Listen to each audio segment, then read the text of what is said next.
This is the voice of the Report of the Week, signing on.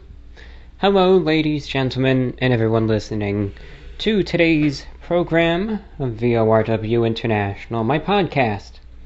Welcome, one and all, whoever you're listening from. And however you might be listening, I hope you're doing all right. I think I can give a definitive date check today. Program is going out. Well, this part is being recorded Friday the 31st of July 2020, but it's going to be going out Saturday, August 1st, 2020. New show, a new month. Hey, let's hope August is going to be a good one, right? Fingers crossed.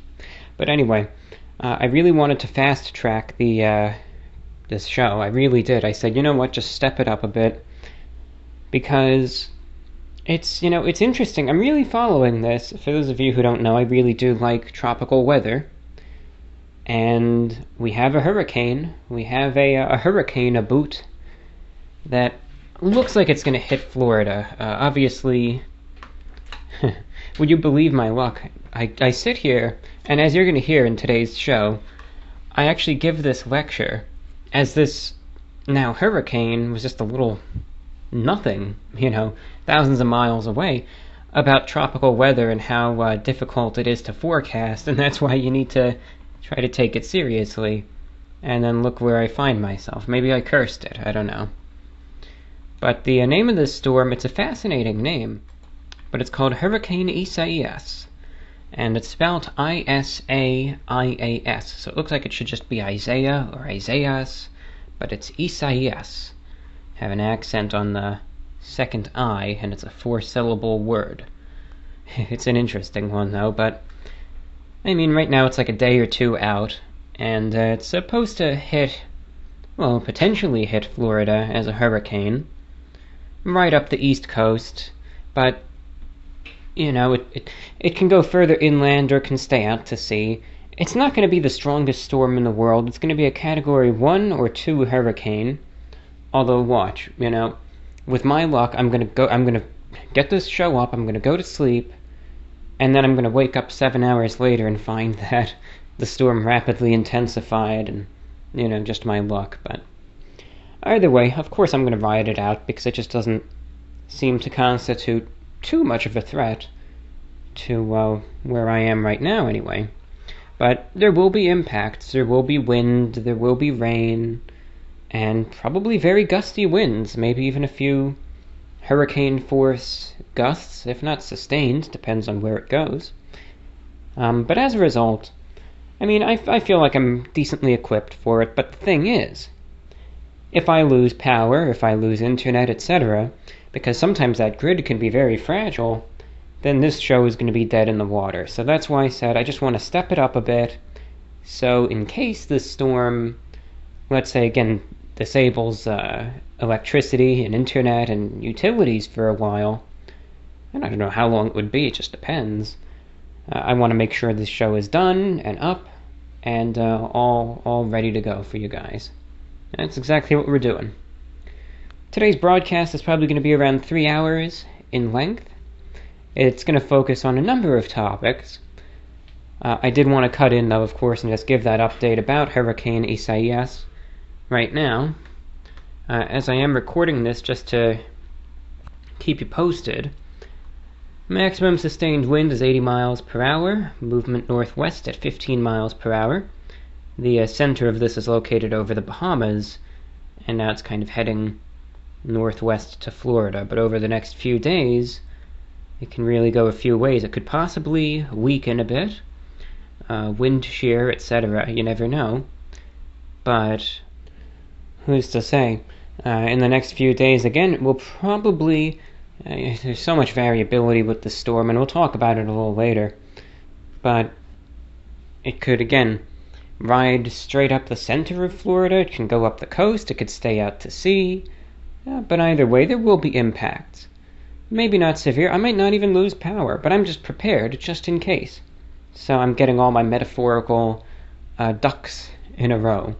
But for anyone there in Florida, hope you're doing okay. Again, this doesn't look like it's going to be the storm of all storms or anything, but take it seriously, be safe, be ready, and if it doesn't end up being all that much, just take it as a wake-up call. We are in hurricane season. After Florida, it will probably weaken to a tropical storm, go up the east coast.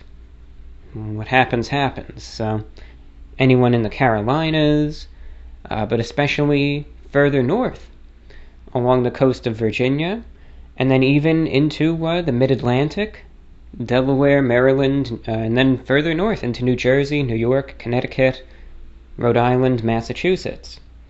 This thing, at least according to the latest forecast from the National Hurricane Center, will go up and hit you guys as a tropical storm. So, I know down here the hurricanes and all that happen a lot more frequently, but I know, I know having lived up there for most of my life, even a tropical storm can cause some issues. So, please keep your eyes on this one. Isaias, it's a very, very active season. There will be more storms to follow. Many more, I'm sure. So be ready and keep your eyes on the tropics. Okay, other than that, in today's broadcast, we will be discussing aliens. Here we are. We're going to talk a little bit about extraterrestrials, just at the very beginning for a couple minutes because of the New York Times report. It was a requested topic, and I thought I'm going to risk it. And then I give a timely and kind of ironic discussion about tropical weather and how uncertain it is. And then look what happens, right? Then after that, I discuss the results of the big special broadcasts that I did earlier in the month. And then after that, we take a look at your questions. We open up the mailbag. Lots and lots of good comments, questions, pieces of feedback. Alright, that said, if you have any thoughts on the program or comments, questions, etc., you can reach me at VORWINFO@gmail.com, and I'll try to respond to them in the next program. Likewise, as you can see on YouTube, I feature fan art in every broadcast. If you are feeling artistically inclined and you'd like to make a piece of fan art, by all means, go for it. You can submit it, again, via email to VORWINFO@gmail.com. You can just make the piece, whatever you want it to be, and then you can just send me the piece as an attachment to your email, or if you would prefer not to do that, you can upload it to any third-party image hosting site of your choice and just send the link to me. And then I'll do all the legwork. I'll get it all set up, I'll get it put in the show, and then I will credit you. You put the time and effort into making this, and giving you the credit for it is the very least I can do. Certainly I can credit you by name, but also, if you have a social media you want to promote, a website you want to get out there, so listeners, viewers can find more of your work, just let me know what you want credited. In today's broadcast, we have 4 pieces of fan art to feature. The first piece is from Jani in Indonesia, and she could also be found at Jaxta on Instagram. That's JAXXTA. Again, that's JAXXTA on Instagram. The second piece of fan art goes out to Madi in Kansas. The third piece of fan art is from DR, and the fourth piece of fan art is credited to Ansu22 on DeviantArt. That's ANSUU22. There's no space there, so it's just one long sequence. Ansu22 on DeviantArt. And on a final note, this program is produced and goes out thanks to your support. If you want to support this broadcast, a donation of any size and shape is most welcome to VORWINFO@gmail.com via PayPal. It helps keep this show going. You can also support it via Patreon at patreon.com/thereport-of-the-week. And with that, I'm really hyping it up tonight, but grab that metaphorical popcorn, soft drink, and sit back, relax, and enjoy the show. This is VORW, Radio International. And here we are for the main show. Introductions aside, since I know we already covered them, there's not all that much on the menu tonight. Some shows I think I have more on my, I guess we'll just go with the food analogies, more on my plate than others. Sometimes I have a lot to talk about, sometimes I don't. And one thing that I've learned over the years is, if you do not have to, don't sit there and try to make the show longer than it needs to be if you're just going to waste time and talk in circles and all of that. And some people say, well, that's what you do to begin with in every single show, but say what you want. That's just not what I feel like I'm doing. Maybe I do it inadvertently, but that's not the objective. I remember, though, I think it was early 2017, or maybe it was late 2016, one or the other. I would sometimes, because I felt like I had this precedent that I needed to continue to meet, to have the shows a certain length, make them over 3 hours, etc. And as a result, if I didn't have much to talk about, I would sit there for 30 minutes and try to talk about anything before I felt it acceptable to move on to the listener letters or something. And some people noticed it, and they thought, you're just talking in circles, you're wasting time. And yeah, that's exactly what I was doing then, I'm not going to lie. So, now I'm just going to skip all of that. And we do have lots of correspondence to get to today, so I'm sure it will be a long show. But there's two things that I just want to discuss briefly. Then we'll probably get into some radio stuff and then into letters. The first thing that's just worth mentioning real quick. So first and foremost, just a brief thing that popped up in the New York Times the other day. And it made a lot of I guess, discussion and news, etc. Because it was a headline, of course, that caught a lot of attention. That attracted a lot of attention. It got people talking. And I don't care if YouTube takes the video down because I discuss this.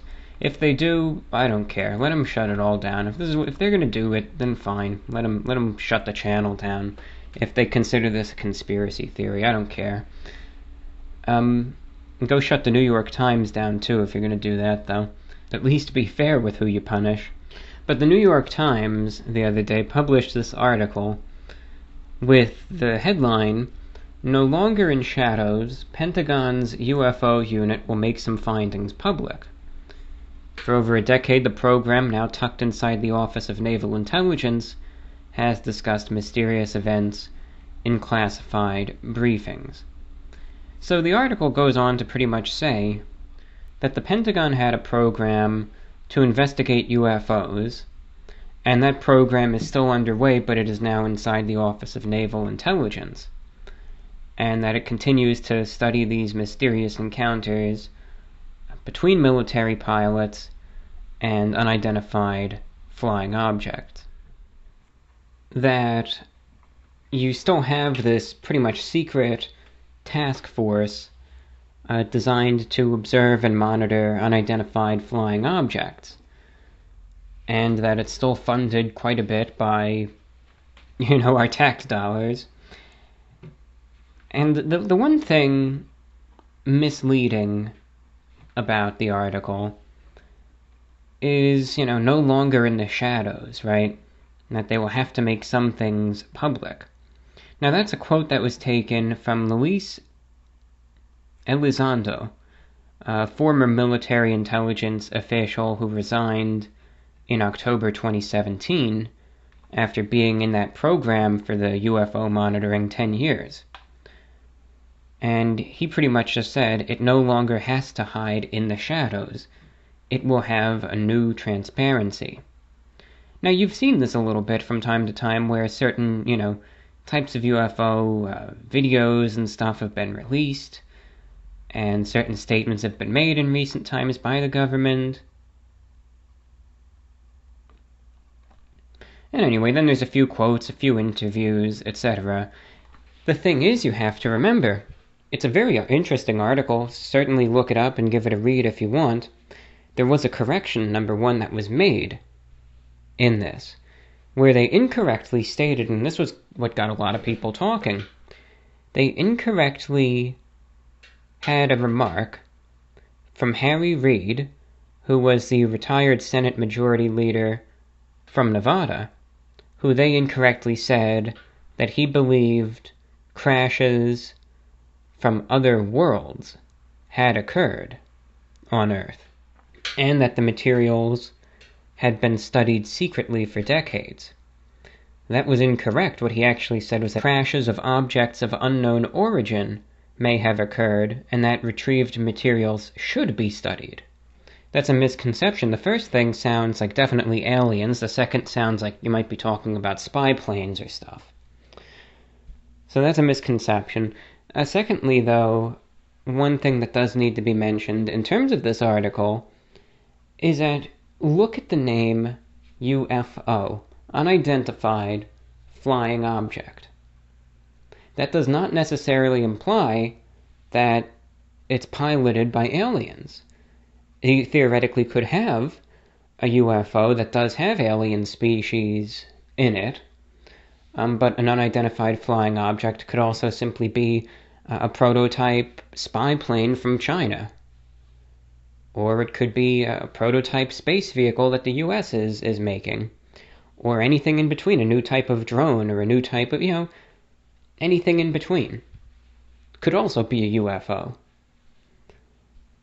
And I would say largely, this task force, which has existed and continues to exist, has pretty much just said, well, they study unidentified flying objects. And it's probably related to surveillance. Emerging technology, you name it, Russian spy planes, Chinese spy planes, our own efforts as well, etc., new weapons, you name it, and all of that. And I have a feeling that it's largely for monitoring and surveillance of that. So do I think that this is a program that's used exclusively to monitor aliens? No, I don't. Do I think that extraterrestrial life exists? I would say that it's more likely than not that it does. And that, largely considering the size of the universe, that there would likely, by the odds anyway, I'm not going to say with 100% certainty, but more likely than not, there are other species and other planets that may be very far away, or might be closer than you think, that do possess intelligence, probably that far surpasses that of our own. Make us look like the most uncivilized, unadvanced species you could ever imagine, that they would have powers beyond our comprehension. But the big question is, have they ever visited Earth? And that's where I'm not so sure about it. And, I've kind of been revisiting a lot of this stuff also with the Area 51 stuff, some of the various individuals like Bob Lazar. And I don't know, some of the things that he said, it's interesting.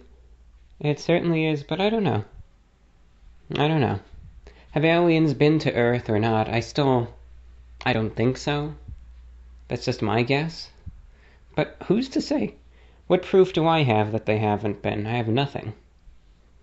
Maybe there is proof that they have, but I personally, I don't know. I don't think so, but who knows? It's a fascinating article, though. It brings about the intrigue, I suppose, in extraterrestrials that was kind of there about a year ago, if you remember, with the whole Area 51 raid. Now, isn't it funny how innocent that kind of seems? Even though it was just a year ago, it's like, you think about what we're in right now, and then you look back to 2019 when people were kind of joking about raiding Area 51, and you kind of sit back and you're like, the good old days. Right? When you didn't have any of this stuff to worry about. But it's still interesting. But obviously, again, Bob Lazar is very interesting. It's something that I want to learn more about. There's this one other guy, I think it was I forget his name, but he was talking about the alien wars in the Dulce caverns there, and I think that's just such a absurd load of BS, if you ask me. I don't believe it for a second, but who knows? It's a fascinating program, though. I can't even imagine the type of stuff that the individuals who take part of it, what they see. And it must be a fascinating job to have, but obviously, they're not just going to let any random person do what these guys do. But it certainly got people talking. And UFOs, extraterrestrials, all that stuff, it still fascinates me. Again, I just don't talk about it as much because I do not know what YouTube... I know that they really don't like conspiracy theories anymore, and I don't know if they kind of lump aliens in with all of that or not. But I thought to myself, well, it's a news story. It's covered in the New York Times, for God's sake, so just a really cool article. And if anyone has any thoughts on that, and just the phenomena of UFOs, comments are always welcome there. Okay, secondly, it's hurricane season, and so far it has been an extremely active one. Extremely. And we've already seen just the unpredictability that these storms have. Even for listeners out there in the Pacific. Right, there's Hurricane Douglas that had a very near miss with Hawaii. How often does that happen? Almost never. Then for listeners in South Texas, of course, you had to deal with Hurricane Hannah, which for a while was just forecast to be a tropical storm, and then out of nowhere strengthened up into almost a Category 2 hurricane when it made landfall. And now here we are with the, at least at the time this is being recorded, it's simply called Potential Tropical Cyclone 9, but if it develops, it'll be called Isaias, which is certainly, it's an interesting name. Some people have said it's one of the most difficult names for a tropical system they've ever seen because it's spelled Isaias. So it looks like it should be Isaias or Isaiah, but it's Isaias. It's 4 syllables, and you have to emphasize the third syllable, Isaias. Isaias. So that's what it'll be. Be that tropical storm Isaias or hurricane Isaias. It's a fun name when you get the hang of it, to tell you the truth. I had to practice it a few times, honestly. But you have this system here. No one really knows what it's going to do. And I just want to say in passing, because I know this doesn't apply to all that many people, and I'm not going to sit here and waste your time with another one of these. Just remember, we have improving technology, of course we do. These storms, despite their size, despite their potential intensity, despite all the coverage that they sometimes get, are notoriously difficult to predict. And you don't need to be a meteorologist to figure that out. Weather, of course, is of great interest to me, but this is just from personal observation time and time and time again. The tracks of these storms are always shifting. The potential intensity of these storms is always shifting. And these tropical systems are always full of surprises. They can do some very unexpected things. Sometimes it'll have a bout of rapid intensification, and what was supposed to be a tropical storm is now a major hurricane. Sometimes some dry air will get sucked into it. Sometimes just the wind shear will get to it, etc. Sometimes there'll just be unexpected land interaction. And what was supposed to be a very strong storm suddenly weakens, or it changes course at the last minute, and those could be beneficial. And it's much to the frustration of a lot of people, of course, because, if a storm really does get very strong and the impact is direct as it is suggested, the damage can be devastating. And it's so sad, that we've really forgotten about the Bahamas last year, after Hurricane Dorian utterly destroyed some of the islands. It was horrific. But that's what happens when there's the direct impact of a Category 5 hurricane, the strongest there is. Same thing with Hurricane Michael that hit the Florida Panhandle in 2018. Look at some of the areas there that it impacted, destroyed. So these storms, they are not always a nothing burger. They're not, oh, no big deal. They're not fake. You know, sometimes they take unexpected turns. Sometimes they have unexpected weakening. But these things are very, very, very powerful and destructive. And if you want to play around with these things, you're risking your life. Now, if you understand that risk and you want to do it anyway, I strongly advise against it. But if you do that, for God's sake, do not get anyone else involved, because you're risking your life. What I ask, and I say this year after year, you have to use your own personal discretion. And you have to, of course, treat each storm differently. For instance, if you live right on the beach, obviously even a Category 1 hurricane, you might have to worry about if you're in a flood-prone area because of the storm surge. But if you're inland and a hurricane might hit, a Category 1, you might just ride it out. No need to really evacuate over it if you feel you're in a safe place. So a lot of these storms are truly unique in the strength and the severity as to how it could even impact a region. And the way you will deal with it is unique in that circumstance. But please don't just sit there and say, oh, it's just going to be like a thunderstorm and it's just going to be no big deal. If you're in an area that is prone to getting hurricanes, at least stay on top of this. And it could be as easy as watching the local news.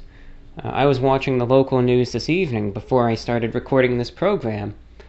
And just in the local newscast, probably like 3 or 4 times, they already were talking about a potential storm Isaias.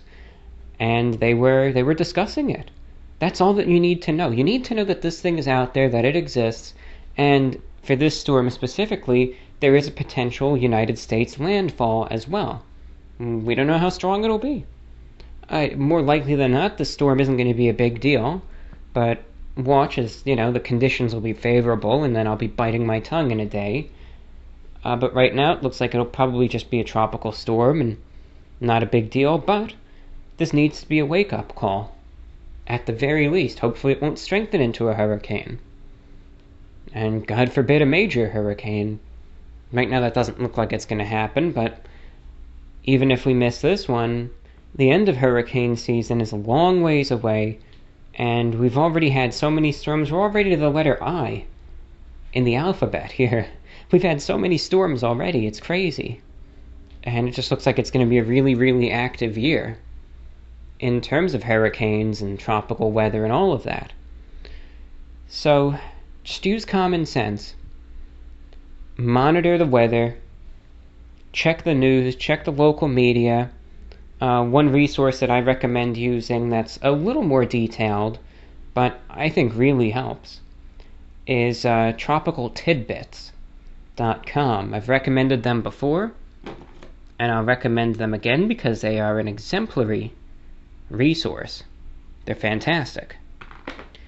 Tropical Tidbits just does a fantastic job. So I really recommend them. They've got really all the information you need to know. All the potential tracks, all the potential storms. Also, go to the source. Just check in on the National Hurricane Center every now and then. They have really easy to read, easy to understand graphics. Just make sure you stay on top of this. If there's any major storms that are going to hit the United States or Mexico or really any of Central America even, I will certainly discuss it in this broadcast. I'll certainly, if it's something that seems cataclysmic, don't just exclusively tune into this show for that, but if it's something very serious, of course I'll bring it up. But otherwise, just remember, be ready as well if you are going to be impacted by one of these storms. Just be ready and prepare to lose infrastructure, prepare to lose power, water, internet, cell signal, everything. Be ready for that for a couple days. There's plenty of good guides out there as to how to prepare adequately for it. Remember, just extra food, water, medical supplies, basic sanitation. And we're also in the middle of a pandemic, so don't forget that.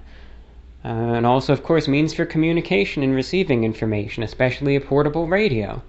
AM, FM especially. Shortwave is always recommended by yours truly. And just make sure you have all the appropriate materials to prepare for one of these storms as well. If this potential tropical system, again, soon to be Isaias, doesn't materialize into anything, then please take this as a wake-up call. Because we don't know what we're in for this year. We never know. And these storms, we can have very detailed models. We can have forecast tracks that look really good, right? That you can make it aesthetically pleasing. You can make it look real pretty. But these tracks change from one day to the next, to the next, to the next. 2 days ago, there were models that were out there saying that Isaias would be a Category 4 hurricane. And then yesterday they said it was going to be a Category 2 hurricane and hit Florida. And now today they're saying that it's going to be just a tropical storm and hit Florida. And now there's models out there saying that it's going to be a weak tropical storm and hit the Dominican Republic and get torn to pieces by the mountains there and be absolutely nothing. And then there's a model that comes out and says, no, it's going to be a major hurricane. What do you believe? It changes every single day. So please be ready. And be ready now. Because if there does come a time where that major hurricane will be headed to your doorstep, that's when everyone else is going to be going to the stores to try to get everything. These are difficult times financially, but every bit helps. Be safe, be ready, and be informed. Because this hurricane season is already proving to be a very wild one. You're listening to VORW, Radio International. Of course, any recommendations for radios, emergency radios, etc., I will help you out. I'll be happy to send them to you, any recommendations. So if you do want to get a radio for emergency purposes, be that for hurricanes or not, for anything, I'll certainly be able to help you out.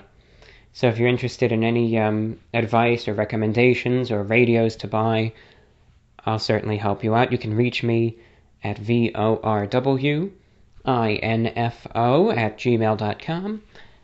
That's VORWINFO@gmail.com. And again, I will respond to every inquiry, so do not hesitate to reach out. Coming up next is a little segment where I discuss the findings and outcome of the special broadcast that I did to Europe the other day. Yeah, so this segment of the show, I just wanted to do as a little bit of an update, and I know right now it's kind of been a few days since I did this broadcast, but I just wanted to share how it went and some of the findings. So, in July, it was during the weekend of Saturday the 18th of July and Sunday the 19th of July, I did a special radio broadcast. And it was a one-off type of thing, but I just wanted to do it purely for fun. And it was fantastic. It went over really, really well. And I just want to talk about kind of why I did what I did and how it turned out. So, I think as most of you know at this point, I've always had, I've really liked radio. I've always liked that medium of communications, and it's just what I like. That's all that there is to it. And I think it's just a very valuable medium, a very important medium, and it's one that I think sometimes gets dismissed in 2020, but it's still very important and still used by so many people all over the world. And you have the different types of radio. You have AM radio, you have FM radio, and then you have shortwave radio, which, at least for many listeners in the Western world, is kind of more obscure or antiquated and isn't necessarily used as much. But compared to AM and FM radio, the real shining characteristic that shortwave radio has is that the signals can travel thousands and thousands of miles. So think of it that you can kind of set up an AM broadcast, but instead of having a coverage area of only let's say 10 miles or maybe 50 miles at most, you can cover an entire continent. And listeners, as long as they're tuned to the right frequency, can hear your program literally with the same exact signal quality, thousands of miles away from each other. It's kind of like how it is now if you listen to something streaming over the internet. Someone in, let's say, Australia can be listening to the same stream as someone in New York, and it'll be just as good, right? But obviously, think back to the days before the internet. This was as good as it gets. You have a broadcast that can be heard all over the world. And anyway, shortwave radio is still used by, number one, just enthusiasts, people who just prefer that medium, because it does have lots of stations on it still. But it's also widely used by listeners who are either in very remote, very rural areas, who don't have any internet access and can't really pick up broadcasts on AM and FM. That's why the distance of shortwave is so important. It's used by listeners very, very often in developing countries still. So across the Middle East, much of Africa, and portions of Asia as well. And it's also used by listeners in very oppressive regimes. Think places like North Korea, where there's huge censorship on any outside media. And as a result, still using that distance of shortwave, other stations from the outside will try to broadcast in, and people will try to tune in. Anyway, it's a very international medium, and I just like what you can hear on it. You can hear programs from all over the world, and you could even buy airtime on shortwave, and you can do your own show. And it's a very free speech-oriented medium, too. You can kind of say and play whatever you want, and there's a lot of freedom to it that you cannot really get anywhere else. Not that I do anything controversial, it's just fun to be able to play some good music and discuss current events and just talk without having to worry about an algorithm or anything getting in the way of things. Just very liberating, in a sense. So especially in the US, people can buy airtime on stations and, just have their own types of independent shows that, again, you just wouldn't really hear anywhere else. Or if it's done online, you're probably never going to find it. It's just going to be lost in the ether. But with shortwave, you could just pull out a radio, spin the dial, and you'll hear what you hear. It's just the beauty of it, and it's just, a very physical feel to it.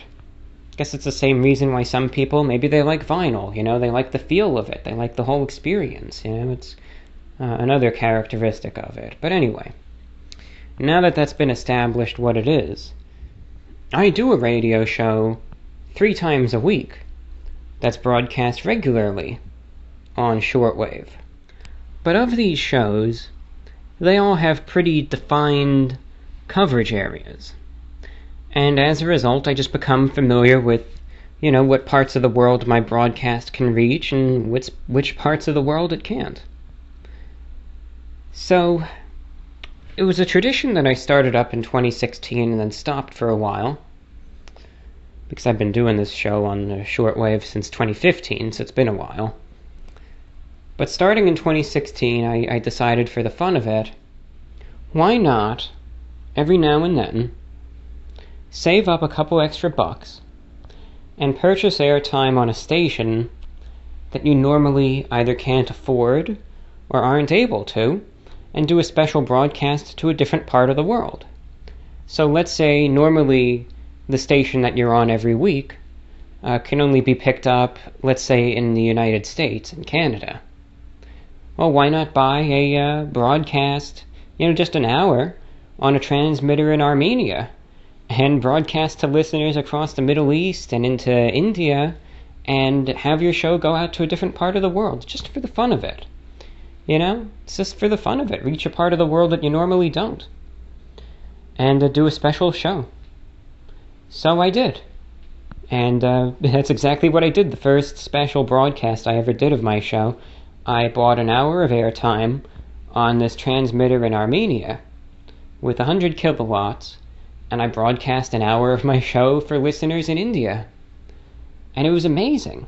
Because all of a sudden I do this special show and I'm hearing from listeners all over South Asia, that have never heard my show before, and it was really encouraging, and it was just so much fun, because there was a different show also that listeners over there had never heard before, and it was just a lot of fun for everyone. Then, again in 2016, I did another show. This time again from the transmitter in Armenia. Again, just a one-off, 1-hour broadcast. Beamed over towards Southeast Asia. And again, then I started hearing from listeners over there, and it was a lot of fun, and it just gave people something to tune into. Then in 2017, I did a broadcast, initially as a one-off show, from a transmitter in Tashkent, Uzbekistan, beamed toward Japan. But as it turned out, I ended up getting a very lucky break with some funding, and because the broadcast proved to be so popular with listeners in Japan, I was able to broadcast every week from Uzbekistan for listeners in Japan on the shortwave for a few months. And it still amazes me to this day, that transmission. I wish I didn't have to discontinue it, but the costs just added up and I couldn't do it anymore. But I really wish I didn't, because I still can't believe how many people over there in Japan actually listened into my show. I cannot believe it. Even to this day, even when I did this broadcast, I was getting emails from listeners in Japan who were saying, yeah, you know, I saw you were doing this special broadcast, and I stayed up till 3 a.m. just to listen in, because I remember you from 2017, and it was incredible to know that it actually had that much of an impact over there. But after 2017, I stopped doing these special shows. And I don't know why I did that. Because it was so much fun, but I just stopped. And I just kind of stuck to the regular shows that I usually do. But I was thinking about it, and I was thinking, you know, even though my shows do target a lot of the world, there's still parts of the world that have trouble receiving my broadcasts. And I remember thinking, you know, it was so much fun to do this back in 2016 and 2017, so why don't you see if it's possible to do another special show? Promote it, publicize it, get the word out, and see where it reaches and who tunes in. So that's exactly what I did. And I decided to do 2 special broadcasts on July 18th and July 19th. And this time I decided to target listeners in Europe. Now you might say, didn't you say you already have a transmitter in Europe? I do, but it's lower power. And one thing real quick, and it makes sense. When it comes down to radio, really any type of medium of radio, AM, FM, shortwave, the stronger the transmitter is, the stronger the signal is going to be. You know? That makes sense. The more power you put into the transmitter, the coverage area is going to be bigger, the signal is going to be clearer, it's going to be louder, it's going to be more robust. And the broadcast that I have to Europe right now, every week, is transmitted from Germany with a transmitter power of 10,000 watts. That's 10 kilowatts. And while that's a good transmitter, it gets a decent signal out to parts of Western and Central Europe, but it can still deal with interference, and listeners in other parts of Europe can still have difficulty receiving it. So I decided, I know that there's a very powerful radio station that might, if I get lucky, sell me some airtime near Vienna, Austria, and I'm going to see if I can buy some airtime on the biggest transmitter that they've got, and get my show out to listeners in Europe with a signal like I've never gotten out before, and see what happens, see who tunes in, and how the response is. So I was able to pull a few strings, get in touch with the folks over there in Vienna, and normally this station, they'll sell airtime on occasion to, you know, independent programmers, but most of the time they just broadcast the real big international broadcasters, like the BBC World Service, NHK Radio Japan. I think they broadcast the Voice of America for a time, and I think they broadcast Adventist World Radio to Africa, and other big names as well. But I was able to reach a deal, and sure enough, I was able to schedule a special broadcast of my show on 6070 kilohertz from Vienna, Austria to Europe. The first broadcast was on the 18th with 300,000 watts. So you can kind of see the difference between 10,000 watts and 300,000. That's a big power increase, of course. And then the second day, Sunday, I did a 2-hour show, again with the high power. So Saturday was the 1-hour show at a time that produced what looked like at the coverage map very, very strong signals for Europe, but also good reception across Africa, the Middle East, and then into Asia as well. Whereas the show on Sunday only looked like it was going to produce a good signal for listeners in Europe. So I tried to get the word out, and I hoped for the best, and thought, what happens, happens, but I'm going to have fun either way. And the shows were a blend of discussion and music. I tried to play music requests. I tried to answer some listener questions and emails on the air, discuss a few things as well, and try to just have a blend of talk and music. I figure, well, what happens, happens. Let's see how this goes. The response was incredible, and it exceeded any expectations I set for the show by far. Especially the Saturday broadcast. That was the one that really blew me away. The Sunday shows were great as well, and listeners all over Europe reported a clear signal. But, like the maps predicted, with the Sunday show, reception wasn't possible elsewhere. But the Saturday show, my gosh. The signal was the strongest it had ever been in Europe by far.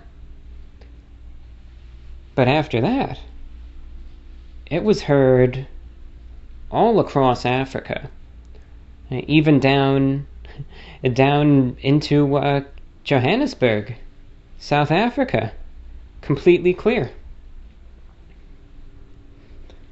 It blasted into the Middle East, across India, then the signal made it all the way into Malaysia, into Indonesia, into Australia, New Zealand, made it across all of Russia, made it into China and Japan, and the response was outstanding. And that Saturday broadcast ended up getting over, I think, close to 1,000 pieces of correspondence from listeners out there on the shortwave.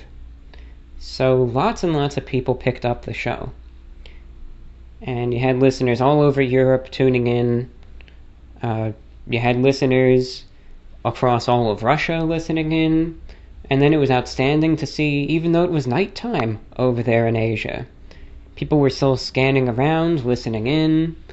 Reports came in all over India. You had listeners, a bunch in Indonesia that tuned in. There was a report that came in from someone in Beijing listening. Someone in the Philippines was scanning around, picked it up. You had someone in Nepal who was scanning around on their radio at night and picked up my show. And then you had a lot of listeners in Japan who, I guess, caught wind of this airing and saw that it might be possible for them to hear it again. And they remembered the show from 2017 and stayed up all night just to listen in. And it was crazy. The response that came in from listeners all over. So it was absolutely phenomenal. The response was great. The reception was great. I would say it was probably the most successful broadcast I've ever done, to tell you the truth. Ever. The coverage area was the biggest I've ever had, and the listenership was probably the largest I've ever had. And absolutely, it was so much fun to do. So, going forward, one request that I had from a lot of listeners who tuned in, they said, I really enjoyed the show. It was, something nice to tune to. It's different than what I usually pick up on this radio band, and I've, never heard your program before. I want to hear it again. I want to hear another broadcast from you. Hey, no matter what happens, this was a really wonderful experience, and it was so much fun to do. Alright, coming up next is the mailbag show. In this next part of the broadcast, this is listener correspondence focused. So, if you're tuned in and you have any questions, any comments, pieces of feedback, this is your time to shine. This next portion of the broadcast is dedicated to you, the listener, and it's a place where I take a look at your emails, and again, any questions you have for me, any topics you want to hear me talk about, or if there's something that you want to share. Did you read anything interesting in the news? Did you read something cool on Wikipedia? Did you watch something interesting? Is there anything that you want to share with the world? You can also do that as well. There is no set topic, no restrictions, no guidelines. You don't have to sit there and play between the lines and you have to do this and this. No. It's a blank slate, and do with it as you please. The way to get in touch with this program is simple. All you need to do is email me at vorwinfo@gmail.com. That's vorwinfo@gmail.com. This section of the broadcast only works if people write in, so don't hesitate to correspond with the program. And finally, as we said at the beginning of the show, if you are feeling artistically inclined, you can also submit fan art. You can do that again as an attachment as an email attachment, I should say, to vorwinfo@gmail.com, or send it in through a third-party image hosting site, and I'll be happy to feature it in the next show and credit you as well. So, without further ado, let's get into the mailbag portion of today's VORW show. So anyway, we got everything out of the way in terms of how you can reach the show and all that, and we're going to get into the mailbag stuff in a minute. There was one topic, interestingly enough, that just happened to pop into my mind right now, and we'll cover that, just for a few minutes or so, and then we'll get into some of our listener correspondence. I've mentioned sleep and insomnia and all of that in previous broadcasts. Interestingly enough, there's been, and I don't know if anyone would even know this or not. It's just a shot in the dark, but I'm curious if anyone happens to understand the subject more than I do, because certainly I'll read about it, but it's by no means all that great. Out of curiosity, I'm curious if anyone knows whether insomnia can be triggered by anything. In that I mean, of course you have, look at this is why I'm asking, okay? In my situation, I've mentioned that there have been times, very, very frequently, where it's very difficult to get to sleep, And that's like chronic isn't the right word, but it's a persistent thing. It hasn't gone away in 5 years. It's like that every single night, where it's just, it becomes difficult to really fall asleep and sometimes stay asleep, but there's always this difficulty. But in the last week, in the last 7-day span, it's like someone took that and cranked it up to 11. And now, of the last 7 days, and it's not even by my choice, mind you, but in the last 7 days, I've gone at least 3 of those days having stayed up for more than, 24 hours each. It's like all of a sudden, someone flipped the switch a week ago, and now I can't even get a remote hint of tiredness until I've been up for, 24 to 36 hours straight. And then I usually get tired, go to sleep a bit, then wake up, and then be up for another 36 hours, and then go to sleep, and then repeat the cycle. And that's happened 3 times in this last week. And I'm curious if does it just do that just because? Is it I'm curious. Why does one's body do such a thing? Who knows?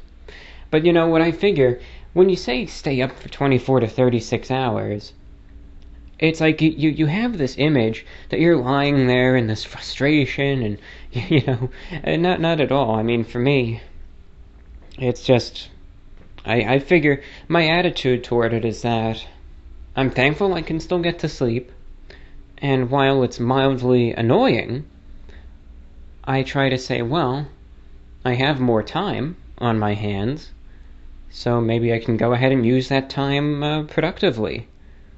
Or at the very least, use it to enjoy more things, No harm in that. So just making the best out of whatever we're dealt with.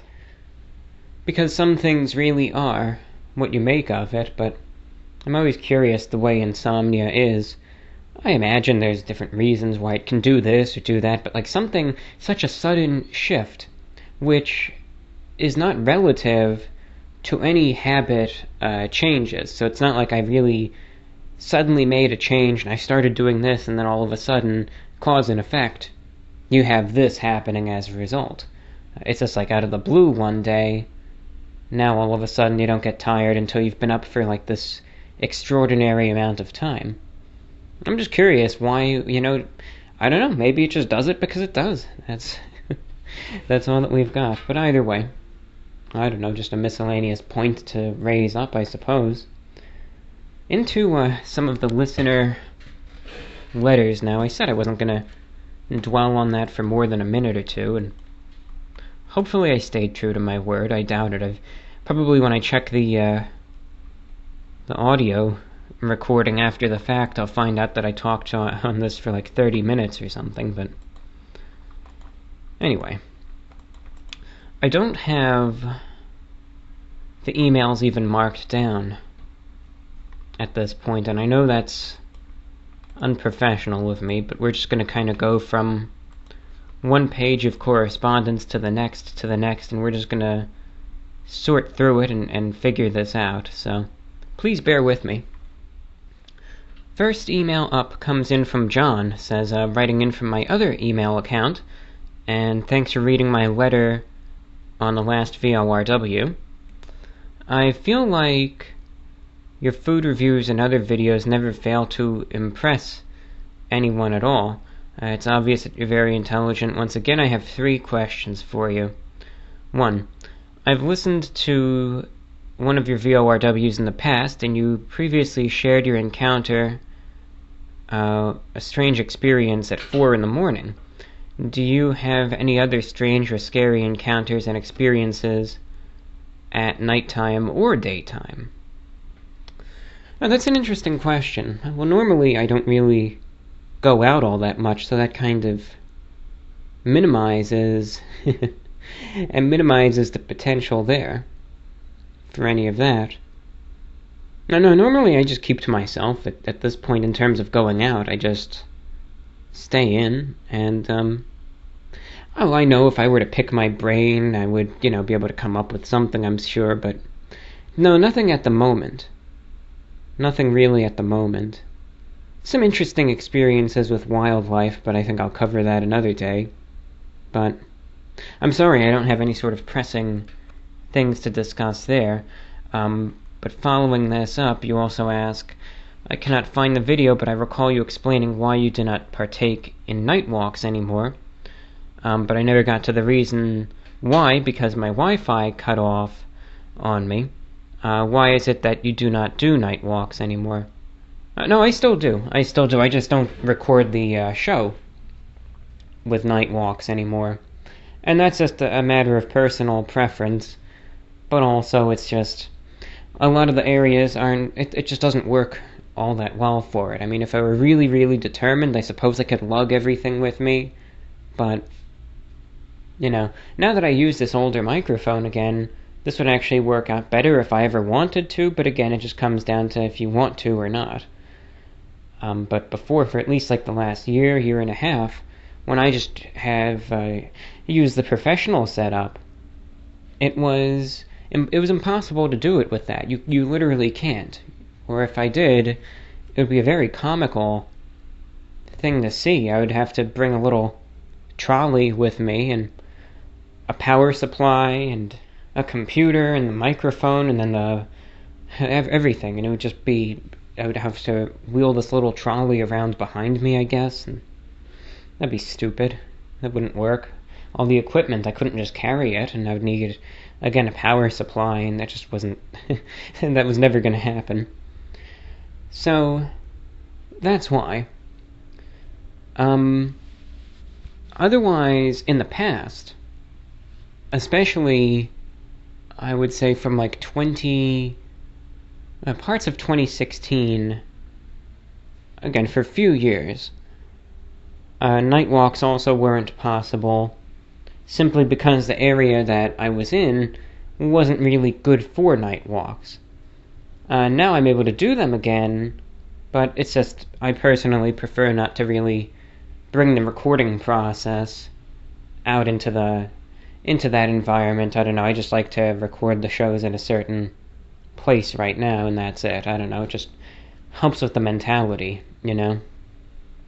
I don't know how you would really go about saying it without sounding, I guess, demeaning toward the show, but it's like, you know, I remember hearing a phrase, something like, you know, you leave work at the office, you know, and you have to have that balance between personal versus work. You know, it's just a frame of mind, and I just like doing this show in a certain environment at this point in time. So that's another reason why. I don't know, it just doesn't feel right at this point to kind of bring the show into everything. That's not what I'm about. I'm just here to do this program, and that's all. So, hope you understand, but no, that's why. Especially for a while, there were just conditions that just didn't really work out.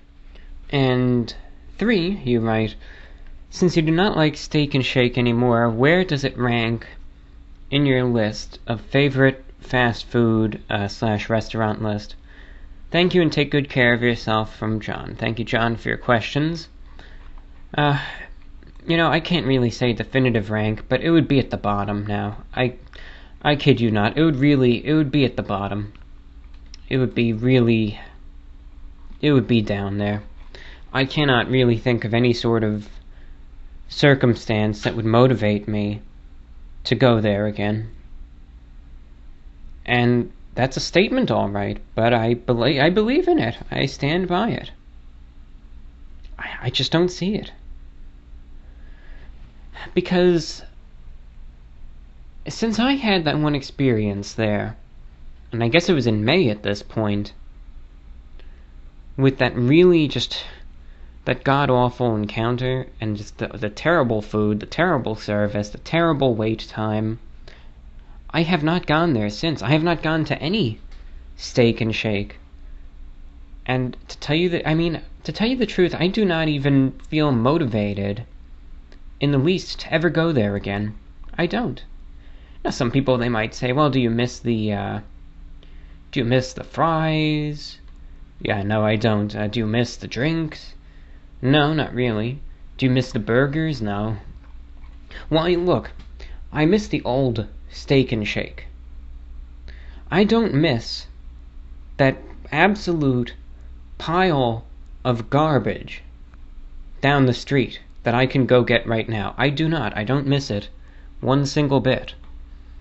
At this point in time, I feel bad for the workers, and I hope they can move on to greener pastures, but let it all close. Let it all close at this point, because there's nothing. There's nothing there. What's there to miss when there's nothing there anymore? Worth even getting. You know, it's like, why? Why even bother? So, no, it's down there at the very, very bottom, easily. So thank you again for writing in. Let's see what else we've got here. I'm going through some emails right now, so let's just check. Here we go. We've got Raymond who writes in. He says, please read on your radio show or on your next podcast. And I guess here I am with the podcast, so I guess that'll come first. Hi, John. It's always heartening to hear how many people have found therapeutic benefits from listening to your shows, but it is quite amazing how this, quote, quasi-therapy, end quote, and physical healing from sadness, anger, and stress occurs even though the content of your shows is food reviews and geopolitical news. Usually it is the shows with content pertaining to nutrition, meditation, spirituality that people make comments about being healed. Some people say you help them get to sleep, others say you are a healing balm in this crazy world, and some even say that you have changed their lives. So I meditated on this a bit, and I boiled it down to this: empathy. I think what you are giving people is understanding and acceptance. I, for one, always suffered because I thought I was weird.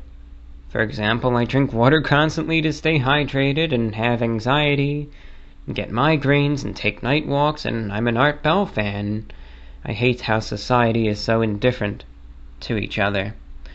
And then I listened to your shows where you openly talked about your agoraphobia and constant water drinking and your headaches, and how you hate how fast food workers are treated badly, and your interest in the paranormal, etc., and I felt less alone, and felt like another human empathizes and goes through the same difficulties I do. And that's why you have so many fans and are so successful in this radio endeavor. You're always encouraging people to be themselves, stay true to who they are, and be kind to others, but also important to be kind to ourselves and give ourselves a break from time to time. Keep up the great work, and thank you for helping others find peace and alleviation from their pain, myself counted among those you've healed. Well, thank you, Raymond, for your very kind words there. That's very kind of you.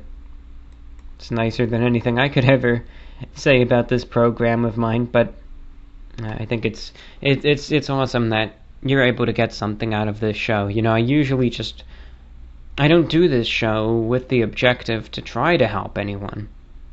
I just pick up the microphone and talk, and I'm just here to discuss. And of course, the best part is always, in my opinion, the correspondence section. And I'm always here when I do this show. I pick up the microphone, and if someone wants to correspond with any questions or comments, or if they want any advice, I cannot guarantee I'll be able to help you one single bit with anything. I would not recommend anyone come to me for any sort of important advice, but I'll certainly be happy to give my perspective on one matter or another. But I'm just here to talk. Here to talk and here to correspond with the listening audience as well. But thank you, Raymond. Very kind of you to say what you said. Okay, Josh is checking in. He says, hope you're hanging in there, regular listener, and enjoy the content. Have you considered reviewing food from Blaze Pizza? They're a regional chain across the eastern U.S. and serve some of the best quality fast food pizza for the price, in my opinion, says from Josh. Thank you, Josh, for your suggestion. Well, let's look right now. Blaze Pizza. Where can I get Blaze Pizza? Because if I can,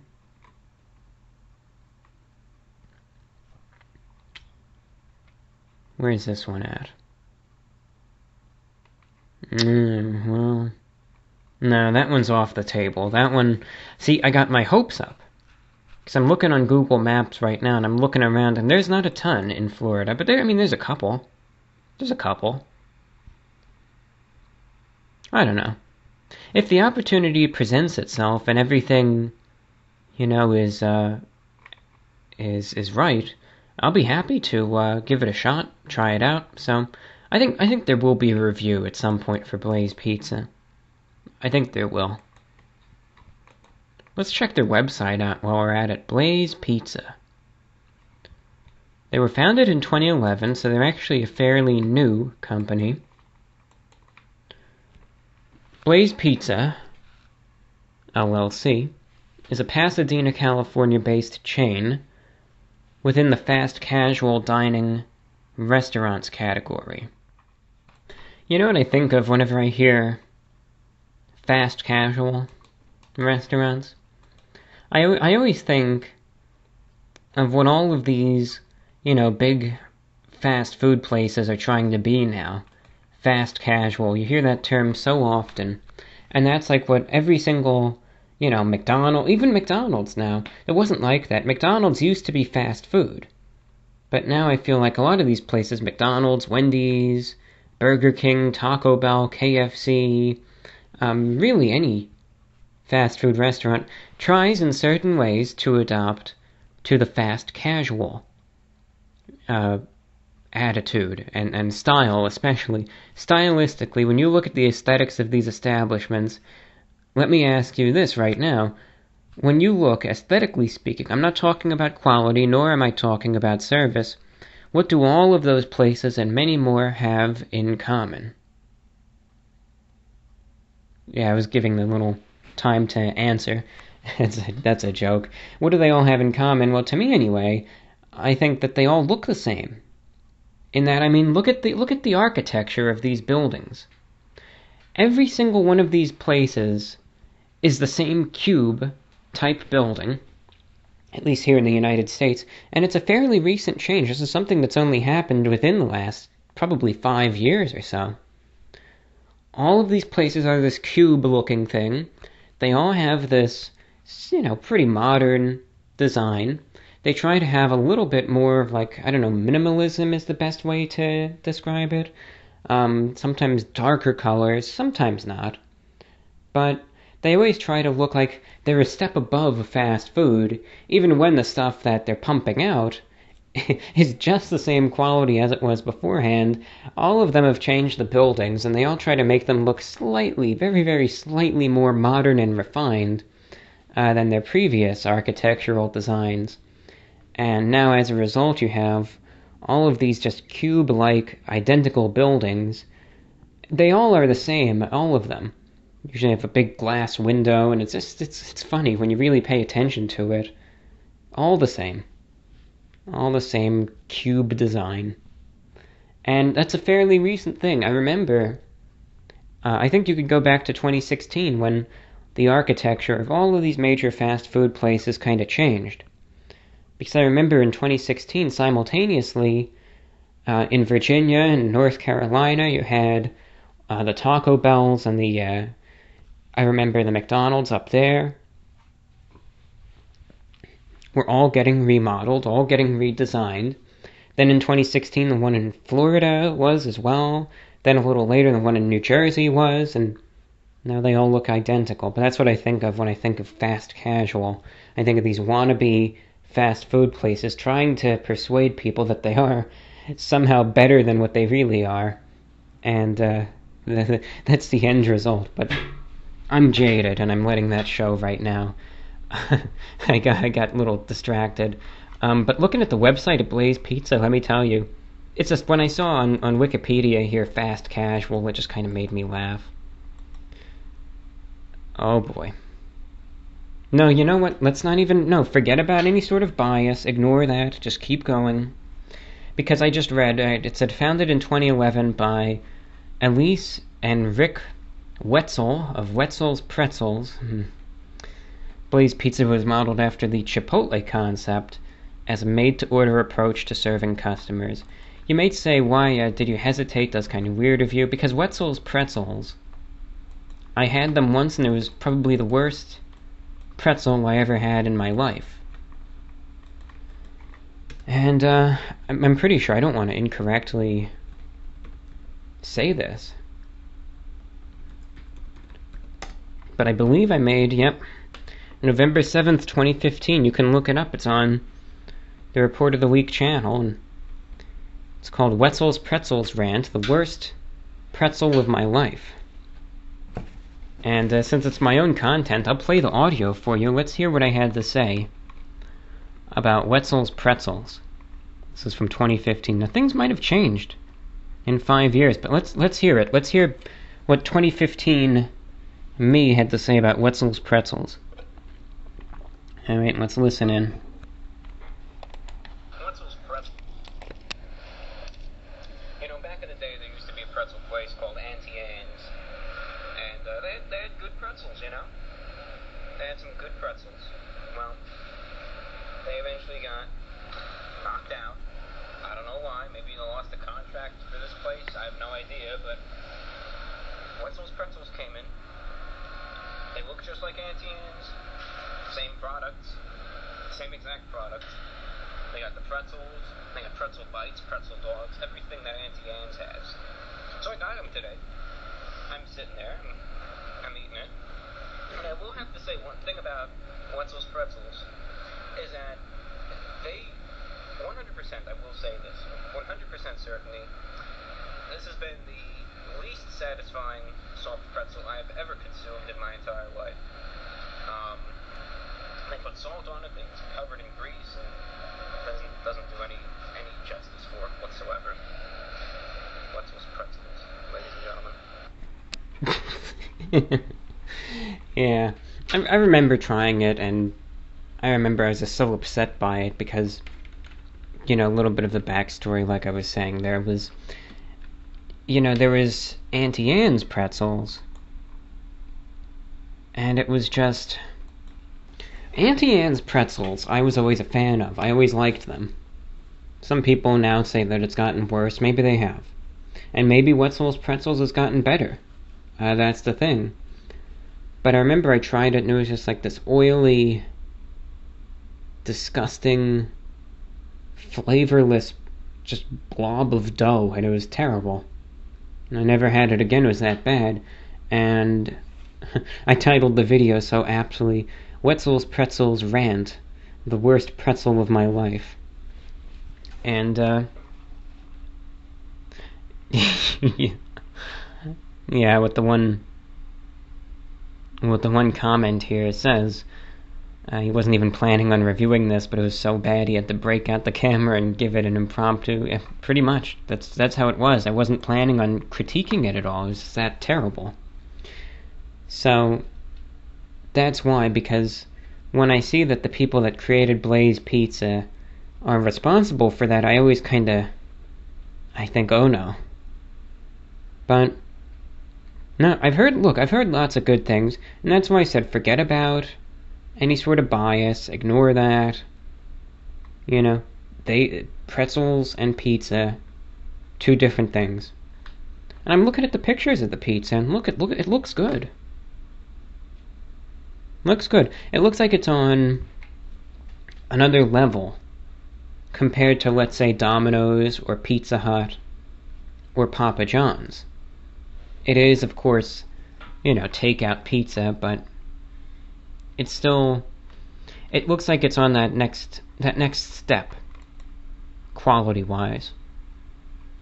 So, should I find myself, in the environs of a Blaze Pizza, I will be more than happy to give it a try. More than happy to. It looks good. Looks like it's quality, so thank you, Josh.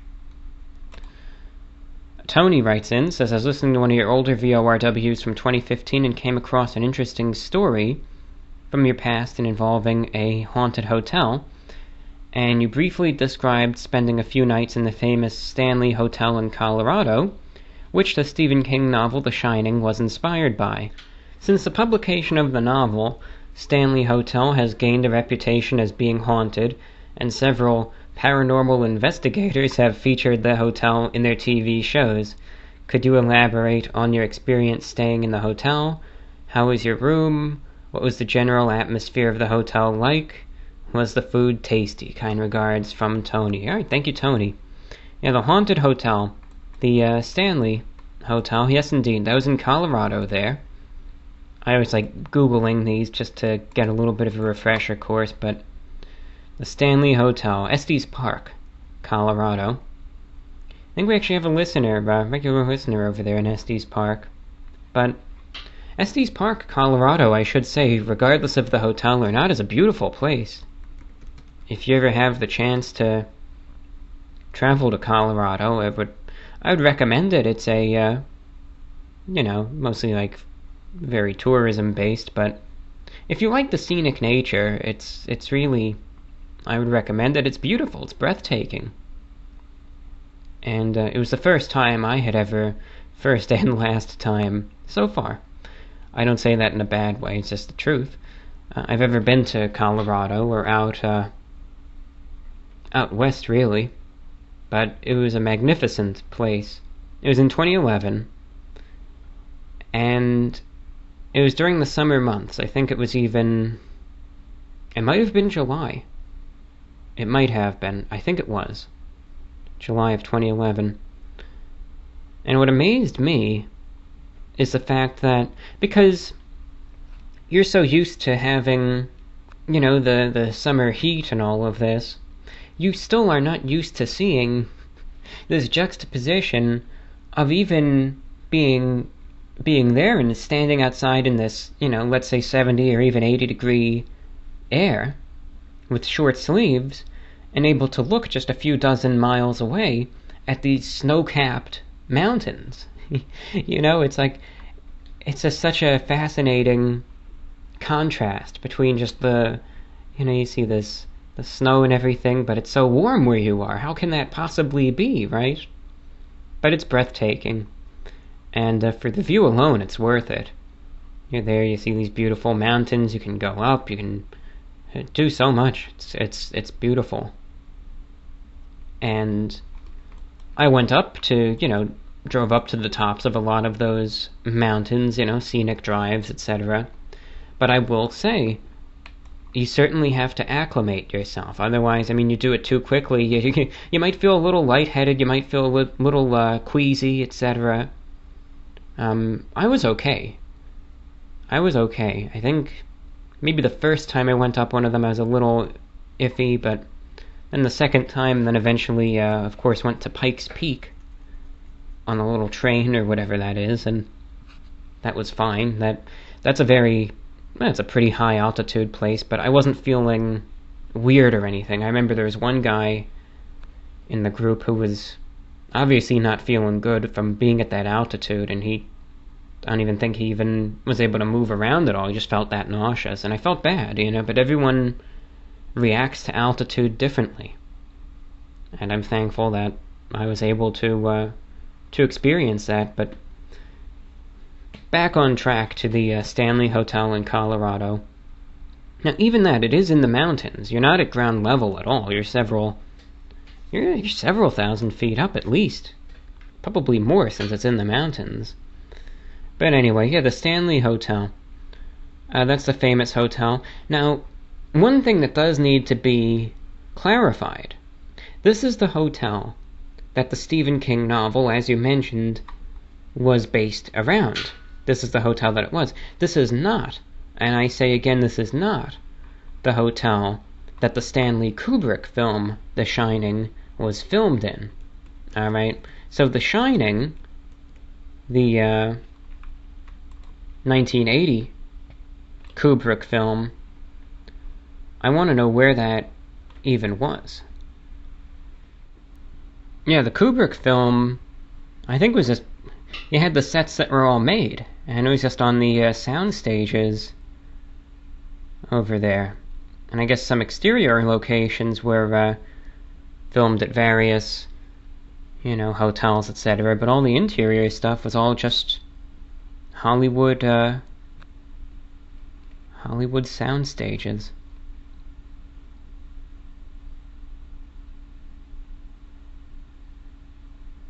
Yeah, the set for the Overlook Hotel, which is what The Shining, that was the name of the hotel in that, the film, at the time the largest set ever built at those studios. Wow. Yeah, but anyway, so the Stanley Hotel over there in Colorado is just, that's what, again, the original novel was based on. And then there was the 1997 TV miniseries, The Shining, that was filmed over there, at that hotel, but the famous Kubrick film wasn't. So this hotel, of course, as a result, has this reputation of being haunted. And yeah, exactly like what you've said, you have on occasion these ghost hunting television shows that'll go there. And, they'll usually do all the song and dance and really play it up and have some sort of experience or another. And the hotel, by all means, they capitalize off of this big time. And I mean big time. You wouldn't believe how much they push it. Like, sometimes I think it's more of a trope than it is in real life. But, you see the place that's supposedly haunted, and the people that run the place don't really want it to be focused on because of that, and they're like, oh, don't talk about it, we're just here to do a hotel, and we don't want you to focus on the ghosts or whatnot. This is like the polar opposite of it. I remember the room that I was in was supposedly one of the most haunted in the hotel, where on this one episode where the ghost hunters people were there, the one guy is sleeping there, and the paranormal force in the room is so powerful it swings the closet door open on its own in the middle of the night, and it's you think this room is like crazy, that oh my god, this is really haunted, and it's insane. I will say this, number one, much to many people's disappointment, I'm certain, I did not have one single paranormal experience in that hotel whatsoever. And I was there for a number of days. There were no strange feelings. There were no sightings. There were no audio. There was nothing. It was like a normal hotel that was really trying to play up the ghost stuff. Because this room that I was in was allegedly so haunted, if you would believe it, they had a ghost tour that would go by that exact room probably 5 times a day, every single day. And you would have this crowd of like 20 to 40 people right outside the room door with the staff member right there lecturing everyone about it, and how, some so-and-so captain or something lived there and haunts the room or what have you. And every single day. And that got annoying real fast. As a matter of fact, I remember when we were checking in, going to the room, there was one of those tours that happened to be there, and we just had to awkwardly kind of wend our way through the crowd and just say, we're just trying to get in, and that happened on more than one occasion.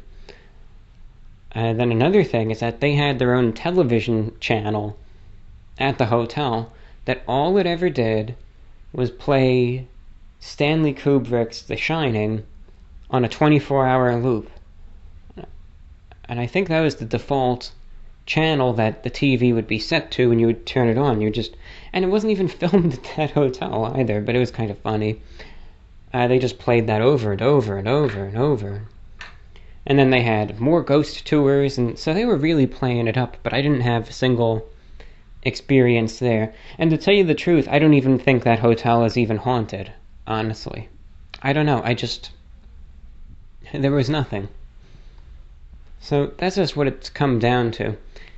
I know it's a hotel with a reputation, and it was a very pleasant hotel, but there just no experiences at all. So I would really, if anyone ever wants to go there, I would just say, do not go there with an expectation that you're going to see ghosts and you're going to see apparitions and this, that, and the other thing. Go there for a pleasant experience, for the beautiful, scenic nature that's there, for the amenities and anything else in the area. Don't go there to try to see a ghost or something, because I would wager, sadly, you'll leave disappointed. The food, I don't even remember at all, so I would imagine that it was run-of-the-mill then, that it wasn't particularly good or bad, just kind of average, because it didn't leave an impression on me at all. Alright, we have lots more to discuss today, so let's just keep the listener letters coming in. Got that sip of water going. Let's see. We have an email coming in from Corey, who writes, Del Taco Cheeseburger. I kid you not, it's delicious and would make for an interesting video. Well, thank you, Corey. As a matter of fact, I actually have had the cheeseburger from Del Taco before.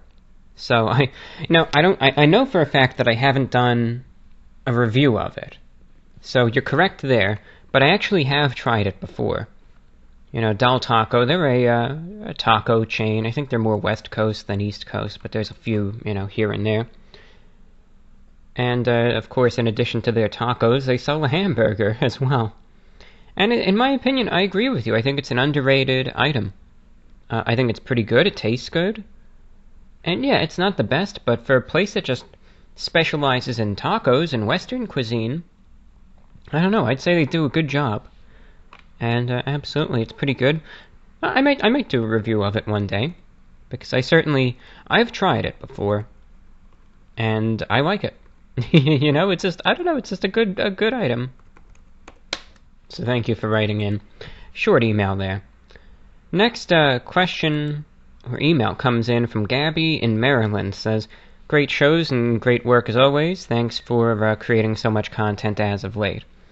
Unfortunately, I was recently diagnosed with the coronavirus, and I wanted to remind your viewers to be incredibly careful when leaving the house. I did everything I could to stay safe, wearing my mask as is required by my state, but I still got sick. I work in a child care center, and children are not required to wear masks, so I'm certain that's where I got it from. Anyway, I just wanted to stress that everyone should be very, very cautious. It is certainly not a fun sickness. I'm very tired all the time, not to mention the sore throat and headache. I do count myself lucky that I don't have that cough or other dangerous complications. Your show has been a great way to keep my mind occupied, so thank you. It's very relaxing and interesting to listen to, and I've been going back and listening to older broadcasts as well.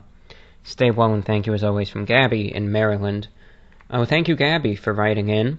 And I'm really sorry to hear that you got the coronavirus. So I'm sorry to hear that happened to you. Now, some people, and people can interpret what they will, but obviously the impression that I think anyone would reasonably get from your email is that you did all the right steps. You did everything that you could. Obviously, no one's perfect. And sometimes it's not even on you. Very likely you got it again at the child care center. And like you said, the kids don't have to wear masks. And there's still debate as to whether kids, can really get it as much or if they can spread it. In my opinion, absolutely they can. I think kids can get the coronavirus, and I think kids can spread the virus. If anything, maybe kids aren't as susceptible to severe complications as some individuals are. But that doesn't mean, number one, that they cannot get the severe illness, and number two, that they cannot give it to someone else who then might get a severe case of it. So that's why, especially like when it comes down to schools, I myself am a supporter of still continuing the virtual learning for the time being. It's just, at least in certain states, I think it should be a case-by-case basis. I think some states that maybe are still doing really good, let's say New York or whatnot, I think then could open up the schools, with precautions, and maybe also provide an option that, the kids can go into school physically, but if the parents would prefer, their student can still do the online virtual learning.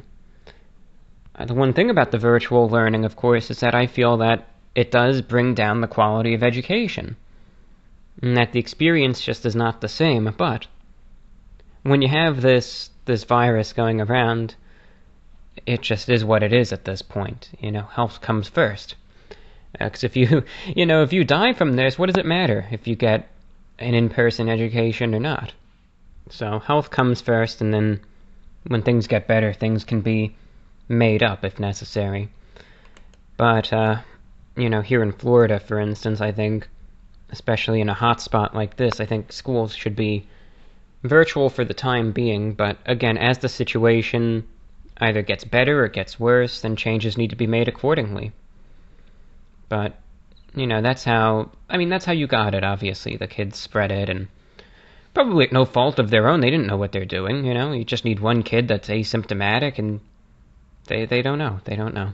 Kids are little factories of germs and viruses and bacterial infections, you name it. The little guys, they just don't know any better at this point. What can you do? Kids, they like touching things, they like smearing their hands all over stuff, and it's just how it is. They're germ factories, as they say. So I'm sorry that you ended up getting it. You tried your best, but I'm just thankful that you don't have a severe case. So, just take it easy. Make sure you just, take care of yourself. Just eat nutritious, rest, don't overdo it. And I hope you bounce back in no time. I know that this virus impacts everyone in different ways. And of course, some people are fortunate enough to be totally asymptomatic. Others kind of just get a mild illness, some get it very severe. But I'm glad that you don't have a severe case, and again, I hope you're able to bounce back. So thank you for the update, and feel better soon. Okay, we have more correspondence to get to. This email comes in... Let's check. Comes in from Noah, who writes, as energy drink becomes more popular and mainstream, it was written that way, I'm sorry, than ever before, and you started your YouTube channel because of them, do you have any interest in making the Energy Crisis series a more prominent part of your channel? If so, I think it would be a good thing to do when maybe the restaurants are running low on new releases. Anyway, that's all from me. I love the podcast, and I feel really lucky that you still have the resources to continue, even when the times are as rough as ever for podcasts like yours. Goodbye and thank you. Thank you, Noah, for writing in. Energy drinks still are popular. They certainly are, and I'll still do the Energy Crisis reviews. I'm always happy right now. I'll break open the books and let's look at the analytics. Unfortunately, when it comes down to making the YouTube videos as your job, the one thing, and I'm not afraid to admit it here, is that you do have to pay attention to what gets views and what doesn't. And some people, they'll see that and they'll say, oh, that ruins the channel, you gotta pay attention to what might get those clicks and what doesn't, etc., etc. But that's why I have this channel. That's why I have this second channel that I can make these shows, which, in that very fast-paced world that the other channel kind of lives in, these would obviously not fare well there, so that's why I just do this one, because it'll still, I'm doing what I want. So the one reason why I don't do as many Energy Crisis reviews is unfortunately because you have to kind of do this to keep the lights on, etc. A lot of energy drinks don't necessarily get a huge amount of attention compared to some of the fast food counterparts. Although I do enjoy doing the energy drink reviews every now and then, and I'm looking right now, the last energy drink review I did was on May 9th. Java Monster. And they got 200,000 views. That's still good. It's still good. Yeah. That's fine. So, I think I could say pretty confidently that I think you'll have an energy drink review coming up soon. I just have to look around and see which ones are new, which ones I haven't tried in a while, and which ones are kind of, that pique my interest. So, thank you for the suggestion. I'll certainly reintroduce some Energy Crisis reviews going forward. And that's not a problem at all. I'd be happy to. So, thank you, Noah, for checking in. Next, we have an email coming in from Sherry, who writes, I'm not sure what your name is, so I can't give a proper greeting. I've just started to listen to your podcast, and I'm enjoying your show tremendously. Very open to hearing the views of others without judgment. Have you ever thought of being a mediator or a peacemaker? You remind me of Jimmy Carter's style of tolerance and goodness. Also a suggestion, how about ending your show with a formal sign-off? Thank you again for some great content. So thank you for checking in. Good to hear from a new listener. Always fantastic to have new listeners on board. The one thing I'm always open to hearing different viewpoints and different perspectives. I mean, that's what I do, even when it comes down to my consumption of news. That's what I do. I've never been, and I know a lot of people do this, and you can do whatever you want. It's your life, it's your choice to consume information as you do. One thing that I've never done, and I just don't like it, is to only surround myself with like news media from one single viewpoint. I'm not a big fan of that at all. I just like listening to stuff from all sides, and just going from there. You know, I'll see what folks have to say, try to analyze the situation from a kind of a rounded viewpoint. I try to see the different sides of things and then go from there. I don't like sticking to one side and then just ardently supporting it to no end. And then it gets to the point where you just intentionally block out anything that, you know, you seem to disagree with. And a lot of people do that. Again, I get it. We're in a hyper-partisan era, but it's not how I am. I mean, last night I was watching something that by many considerations would be considered very left-wing. And then this morning I was listening to a radio show that would be considered very right-wing. You know, doesn't mean I support one or the other. I listen in and I want to see what both sides have to say about different things. You know, perspective is the word for it. That's just what I'm interested in. There's no better way of getting it than seeing what people have to say. So, I thank you for your kind words. So, I worry that my anxieties would get in the way of things if I were to try to put myself in a position as that, and I just don't want to. You know, if I felt completely confident being able to do this, that, and the other thing, and keep an appropriate schedule and all of this, but, you know, I don't trust myself. And if you can't trust yourself, then I just don't think I would be necessarily cut out for that. But thank you. As for your suggestion with a formal sign-off, that is an interesting point. That's something I've never really thought about, because it's just... You know, I always have the formal sign-on that I always do the same thing every single show. But then when I end the show, I kind of just end it. That's funny. I don't know why that is. I've gotten into a habit of doing this, again, formal sign-on, but not the opposite. That's funny that you bring that up, but, who knows? I kind of just like ending the show whenever I end it, but maybe I'll come up with something like a little sign-off note. That might be cool. So thank you for your suggestion. Email comes in from Elle and Smokey in California. And they just said, just wanted to tell you, we here have missed you. We can only see you on YouTube at this time. We hope you do some radio shows. You're entertaining. Thank you. Yeah, I do these shows when I'm able to. But I remember you guys. Good to hear from you over in California. I think you used to listen on the shortwave, if I'm not mistaken, but, yeah, I'll get this show up on the YouTube, obviously, sooner rather than later, so thank you for your short email. Looking out the window right now, it's midday, and I have a feeling, one thing about Florida is that you get daily thunderstorms, and I have a feeling that we're getting close to that time of day. You may ask why, you know. Well, I'm looking out the window right now. I see in the distance, it's far, it's definitely about 20 miles away or so, but I see these noticeably dark clouds. I mean, the whole sky is overcast. And I see these dark clouds that weren't there when I last looked out the window, so I think something is moving my way.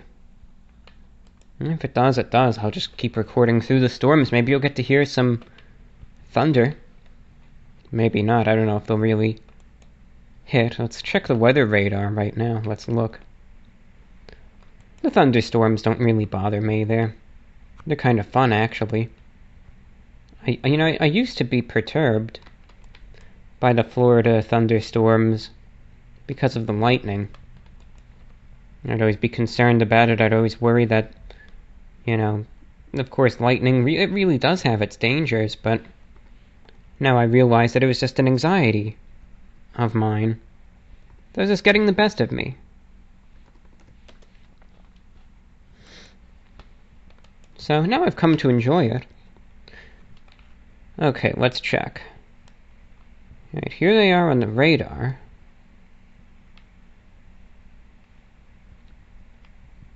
Well, I don't know. I could definitely see the thunderstorm that I see on the radar. I have visual contact with it. And certainly, I could see why the clouds are so dark. It is it's a strong one, you know?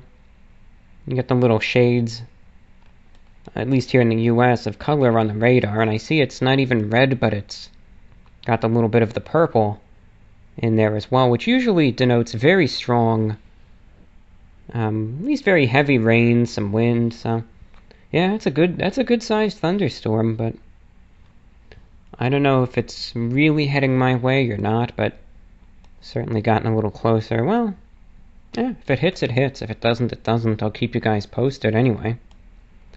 It could just... It doesn't look like it's really going anywhere. It's just kind of meandering about. So, I don't know. I don't know. We'll see. Yeah, we'll see. Anyway. Alright, on with the show.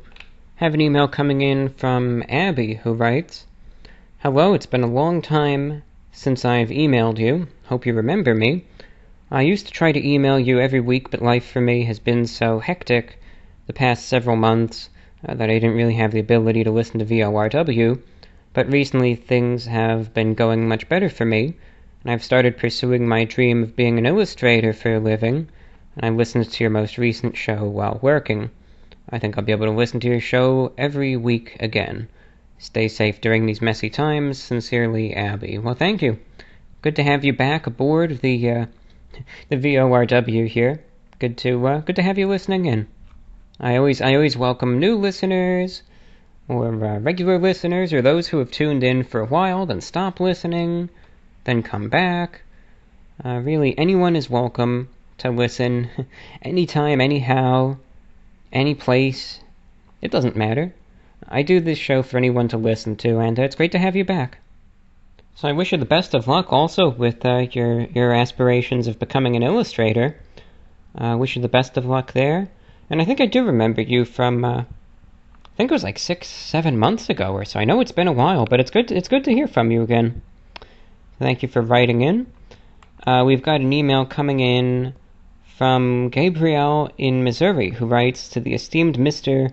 Reviewbrah, amidst what seems like endless boredom, punctuated only by madness and news of madness, your steady authenticity and commitment to critical thinking is an always welcome respite.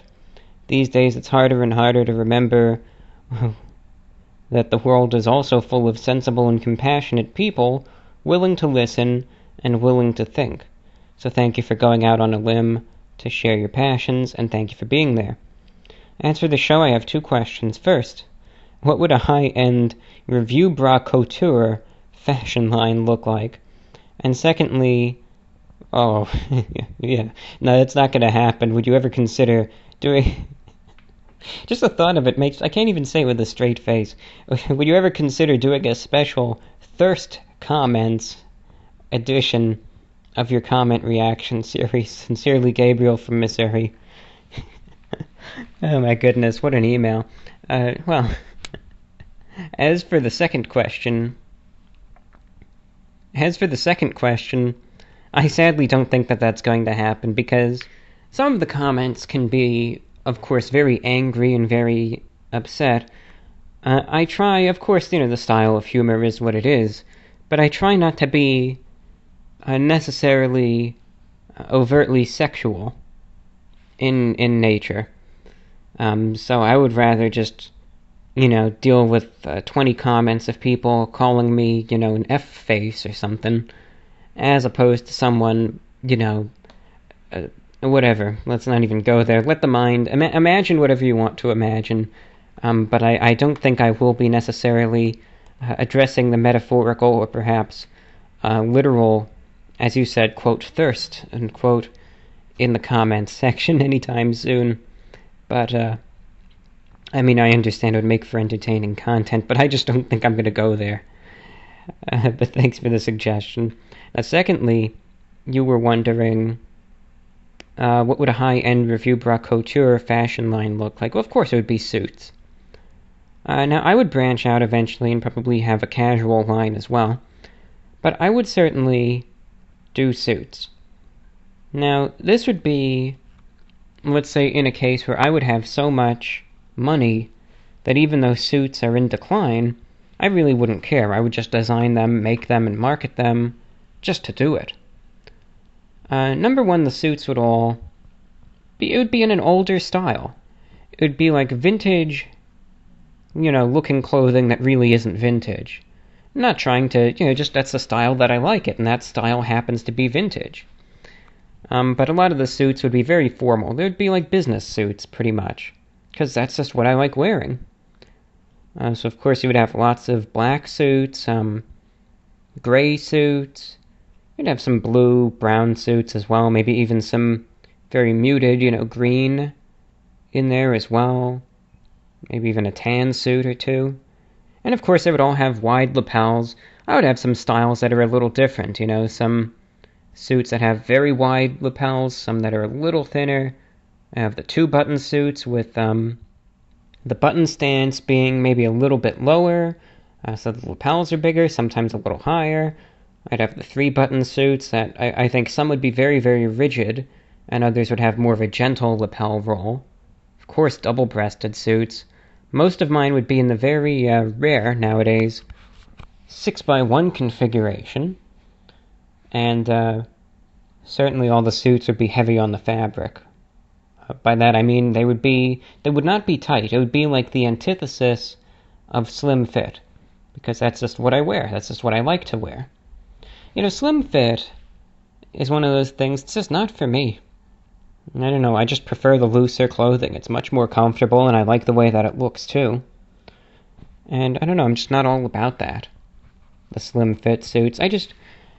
Unfortunately, I think it just doesn't, it doesn't look, and this is my personal opinion, I don't really care, but it doesn't look very professional in some cases. Most of the pants of my suits would be pleated, though I would offer a few flat front styles as well for people who would want them. But they would be pleated, they would be wide leg, very drapey, and overall, look up let me just check, look up 1990s men's suit.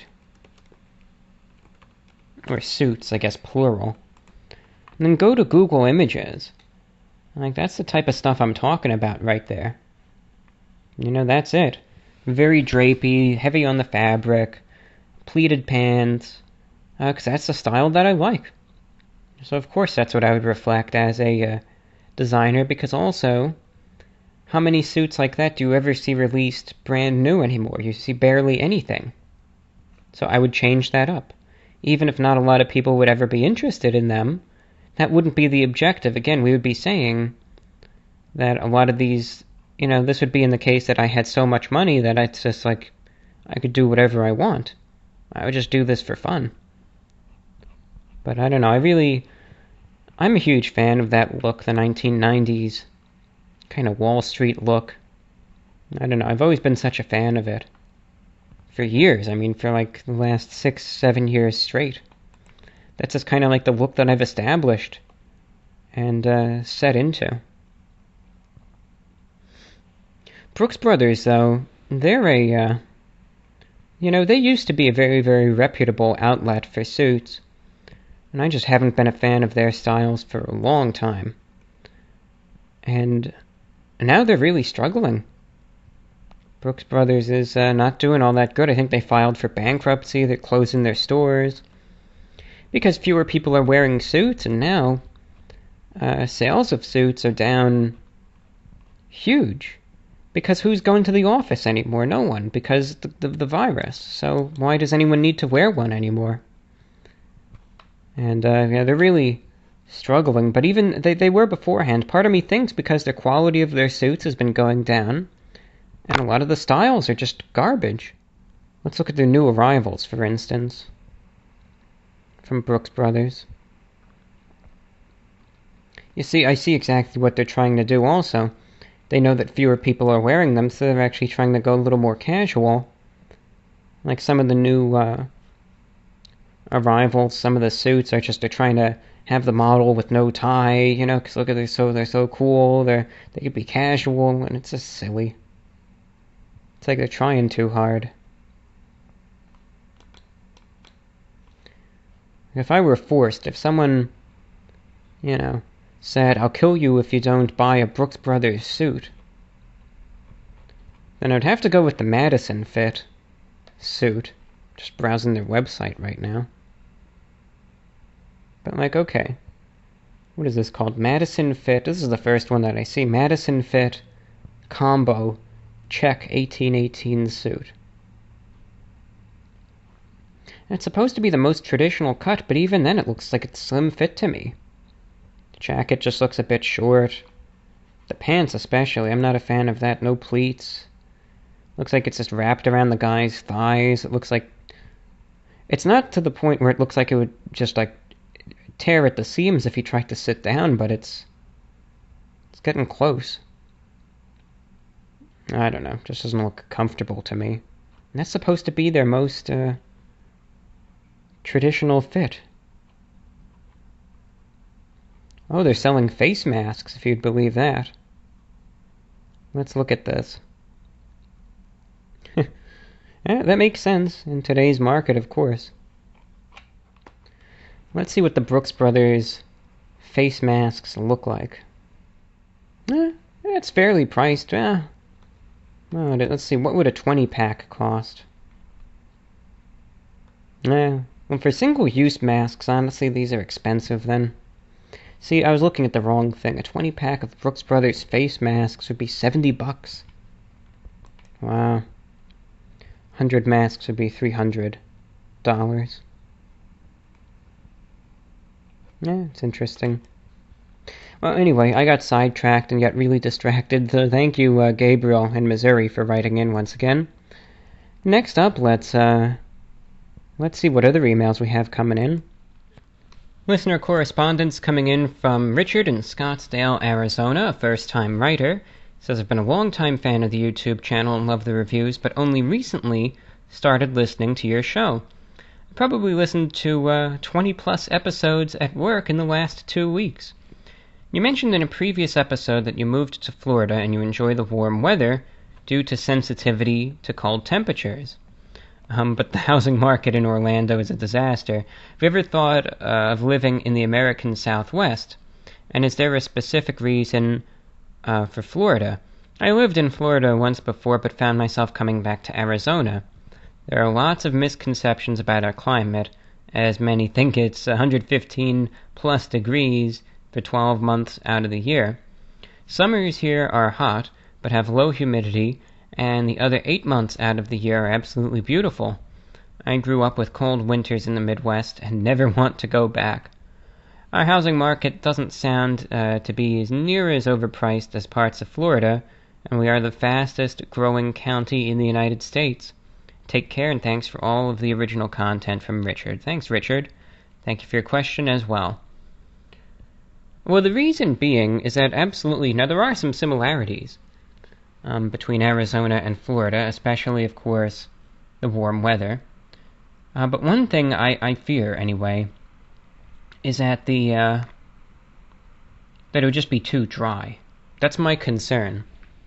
Because, you know, like, you know how it is. There's different types of humidity. There's different types of heat. You have with the humidity, and you have dry heat. And I just worry about the effects of that, you know, just, let's say, on one's health or whatnot. I just worry about the dry air. The humidity actually, for me, does more good than harm. And that could be different for different people, but I really don't mind it at all. So, that's just my concern, the dry air. But we'll have to see. You know, one place in the Southwest that I'd always thought about is Las Vegas. But that too has many misconceptions, I'm sure. And the situation there, I bet, is very different than what is, glamorized in media. And it really goes for all parts of the country. Every place is really different than what you see on paper, In some ways good, some ways bad. But that's what it really comes down to. So thank you for writing in. Looking back out the window, and I still see those dark clouds, but they haven't really moved at all. And I don't know, I thought it's been a while, but I'm looking at the radar, and it's just, I don't know, it's just sitting there over one place. It's not really going anywhere, the storms. I don't know, it's like, it's not even moving, it's stationary. So maybe there won't be storms after all, I really don't know. It's just they kind of, when you have the different sea breezes that kind of collide, these storms don't have anywhere to go because you have the wind coming off of the west coast, off of the Gulf of Mexico there. Then you have the wind coming off the Atlantic Ocean, and it just kind of collides, and then the storms form and don't go anywhere. And we'll see. Next email comes in from Savano, who writes, I randomly thought of a question that reminded me of your latest podcast.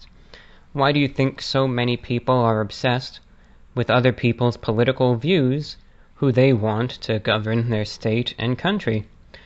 It's just that, in my opinion at least, you should be judging based purely on character and not purely on which political view you line yourself up with, unless you believe in a morally wrong political ideology, which, at least for me personally, brings up the question as to why some issues are treated as political issues, when really it's more of a social issue.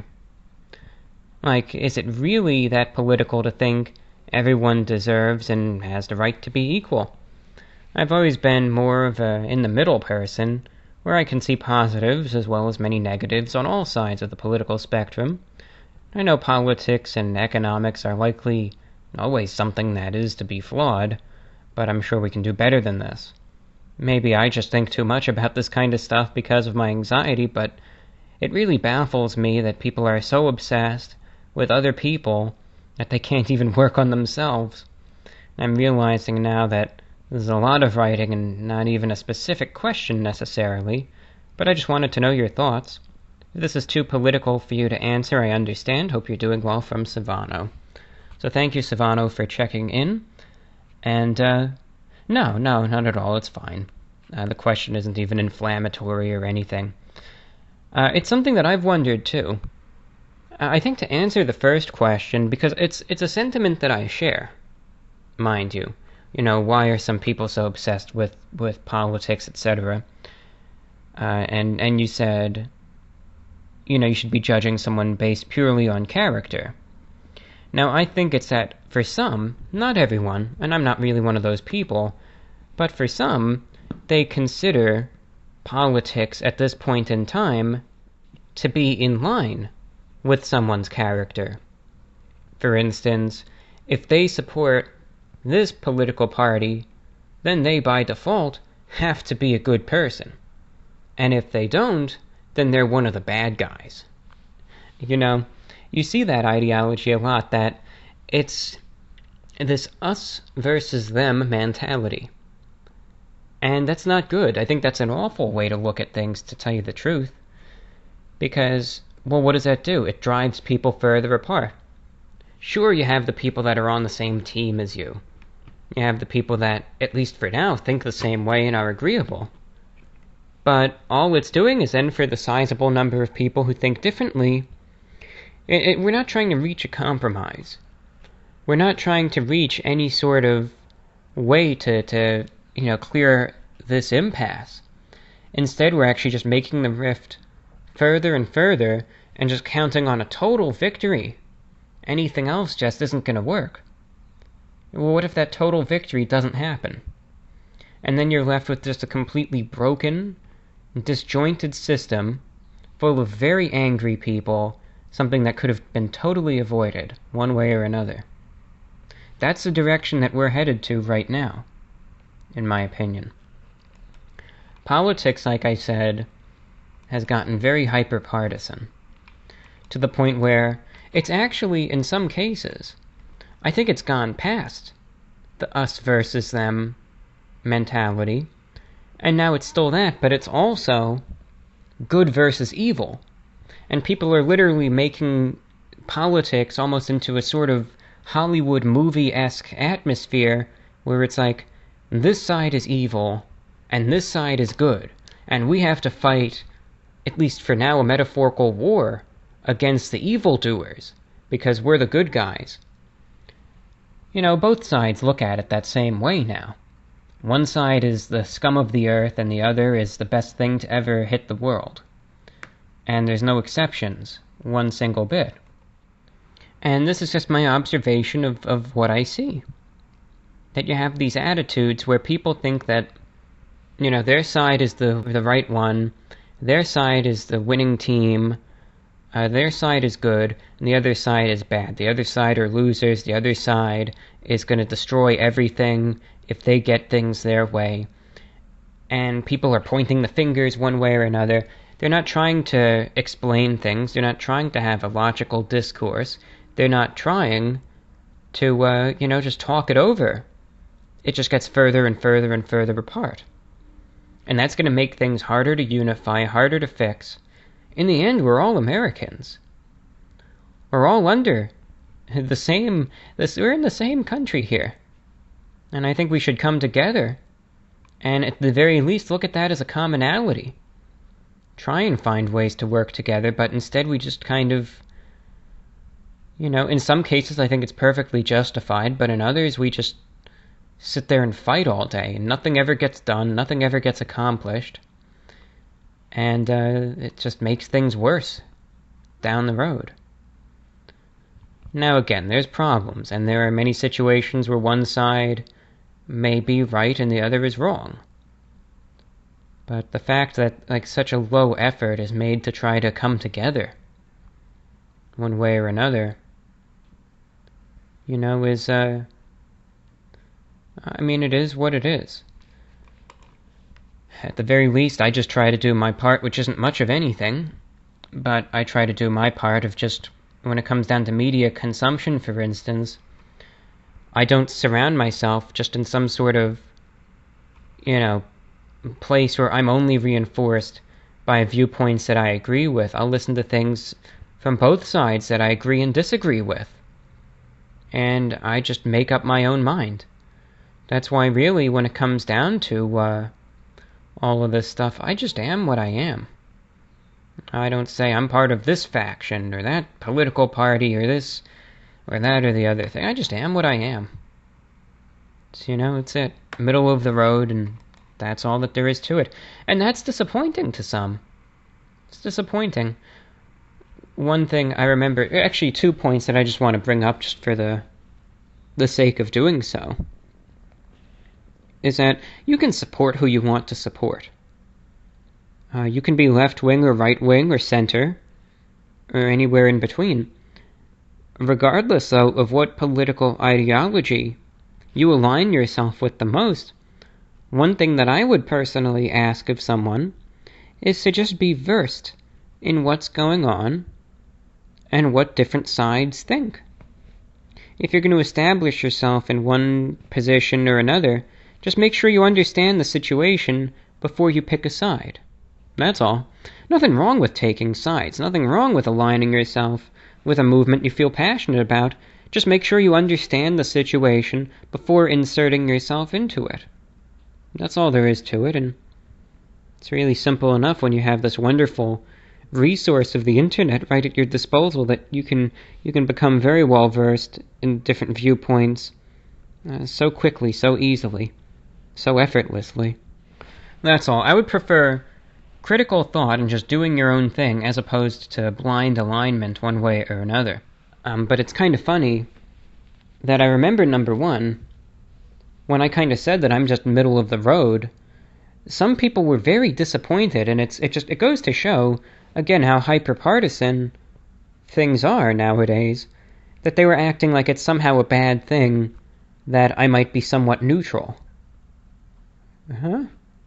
They were like, well, you either have to be hardline on the right or hardline on the left. I was thinking, do I? Why? Why can't I just be in the middle? I don't know. Secondly, it's kind of funny. One reason why I don't discuss a lot of, controversial political things, number one, because it's absolutely incredibly vitriolic. And I just do not ever want to enter that hellscape anytime soon. Leave that to the talking heads. I'm not going to go there. I'm sorry. It's just funny because you just know that a lot of the people who sit there and tell me, I want you to get into the real controversial social and political issues, you know that they're just saying that because they hope that I will say what they want me to say. That I will, believe in what they believe in. And follow what they do, and think the way that they do. And guess what? The same people that encouraged me to say this, that, or the other thing, if I say it and it doesn't go up to their expectations, forget it. They're going to go off the walls, off the rails, and it's going to be something to see. And I think, well, you asked for this, and this is what you get, and now you don't like it? Well, too bad. But I'm not going there. I am not a political commentator. I discuss geopolitical issues from time to time, but I don't get into the nitty-gritty stuff. Leave that, like I said earlier, to the tens of thousands of people who dedicate all their free time to doing it. Obviously these are tense times. These are difficult times, and things are rough this whole year, especially in the United States.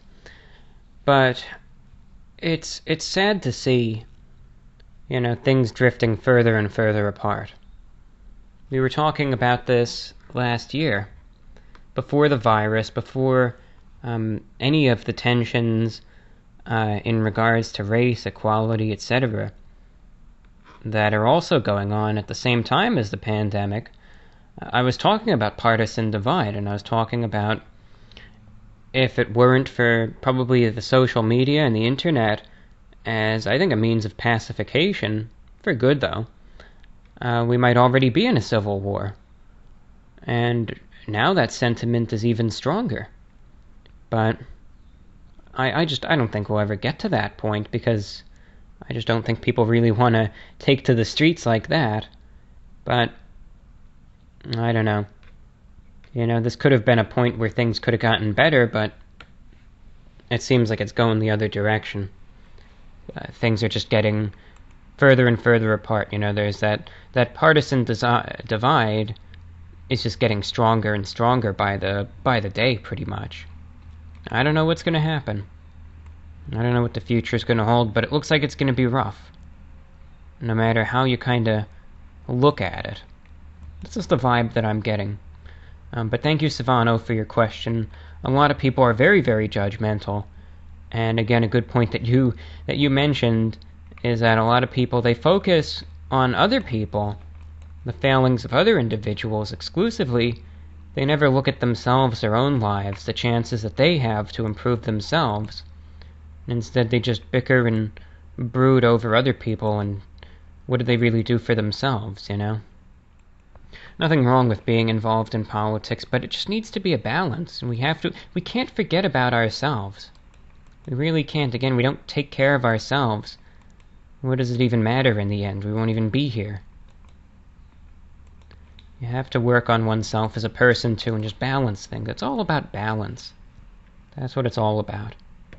And it's something that I don't think anyone's perfect at, but it's certainly something that we can be better at. You're listening to VORW, Radio International. Kevin and Becky write in next.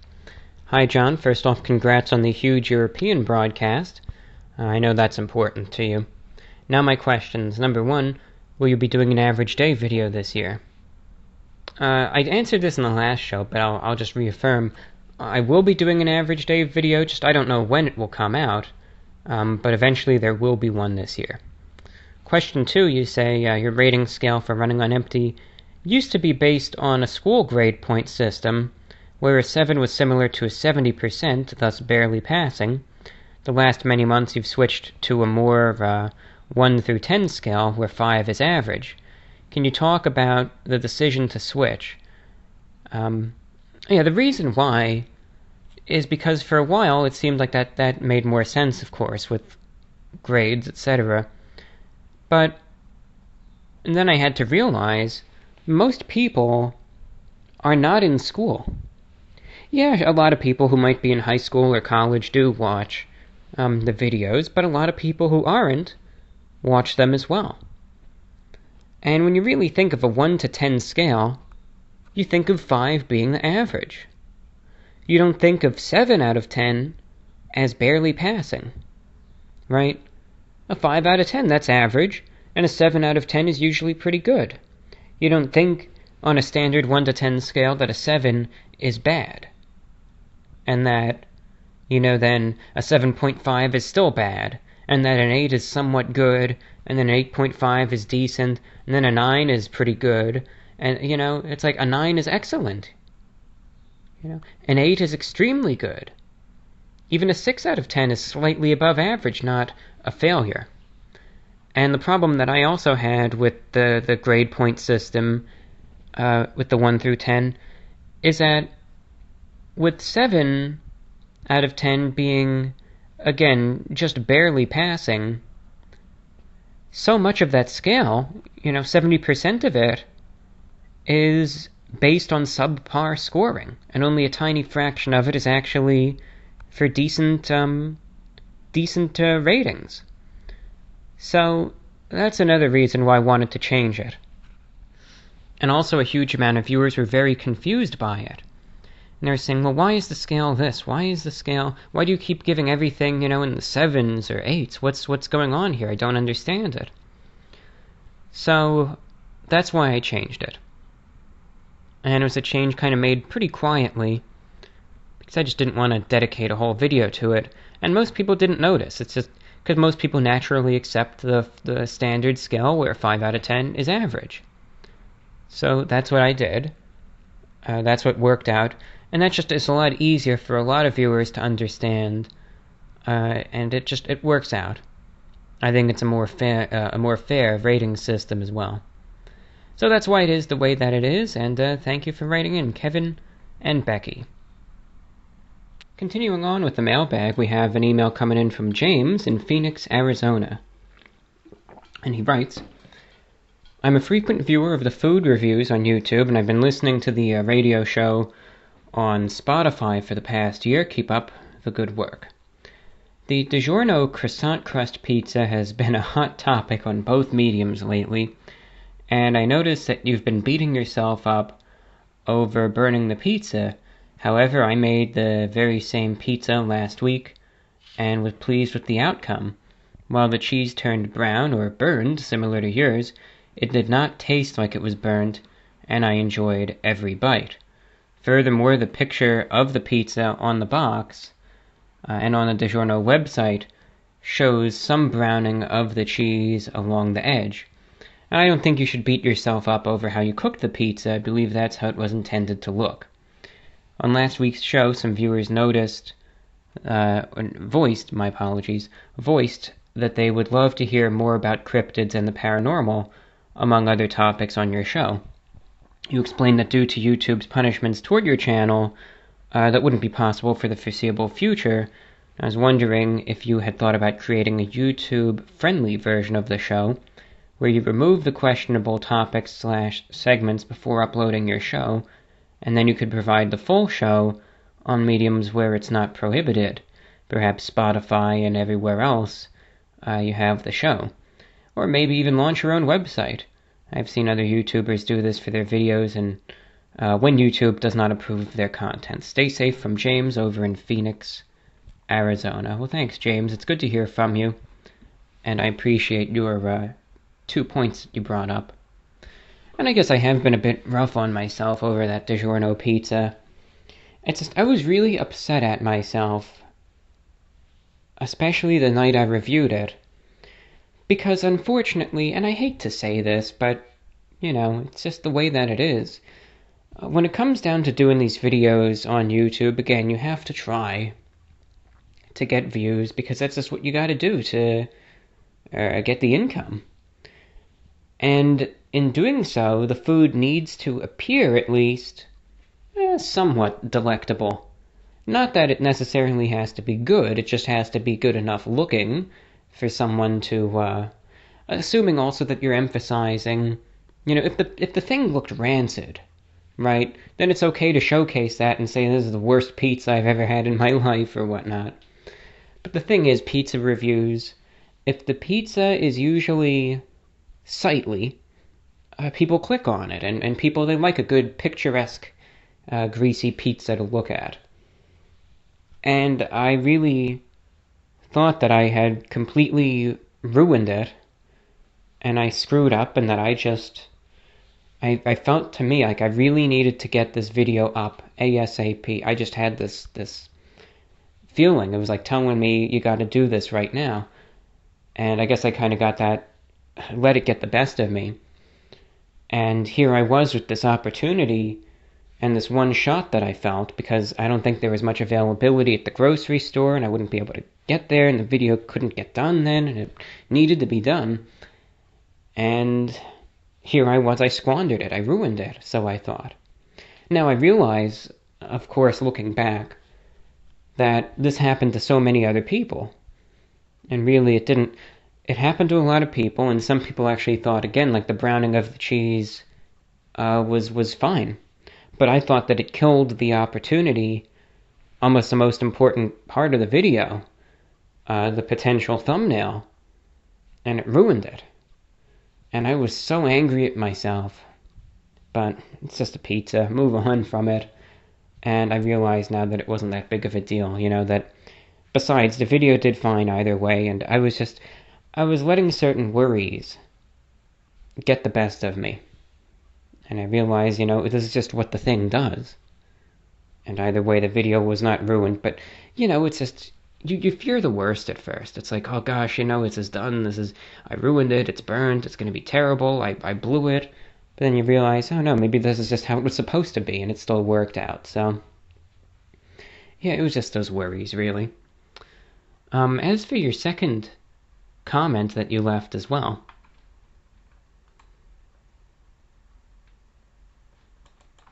I appreciate the suggestion for what you mentioned there, and I like it. That might be something that I'll do at some point. Not that, again, like this, any sort of, it won't be any sort of hardcore political talk or anything, but it would just be something, again, to discuss, like the paranormal, if I want to. I took a risk today. I don't know what's going to happen. I'm betting on the attitude toward the UFO thing being more towards that of an actual legitimate news story, and I'm merely discussing and commenting on a current event, which is allowed and theoretically is even monetizable under their restrictions, as opposed to promoting a conspiracy theory.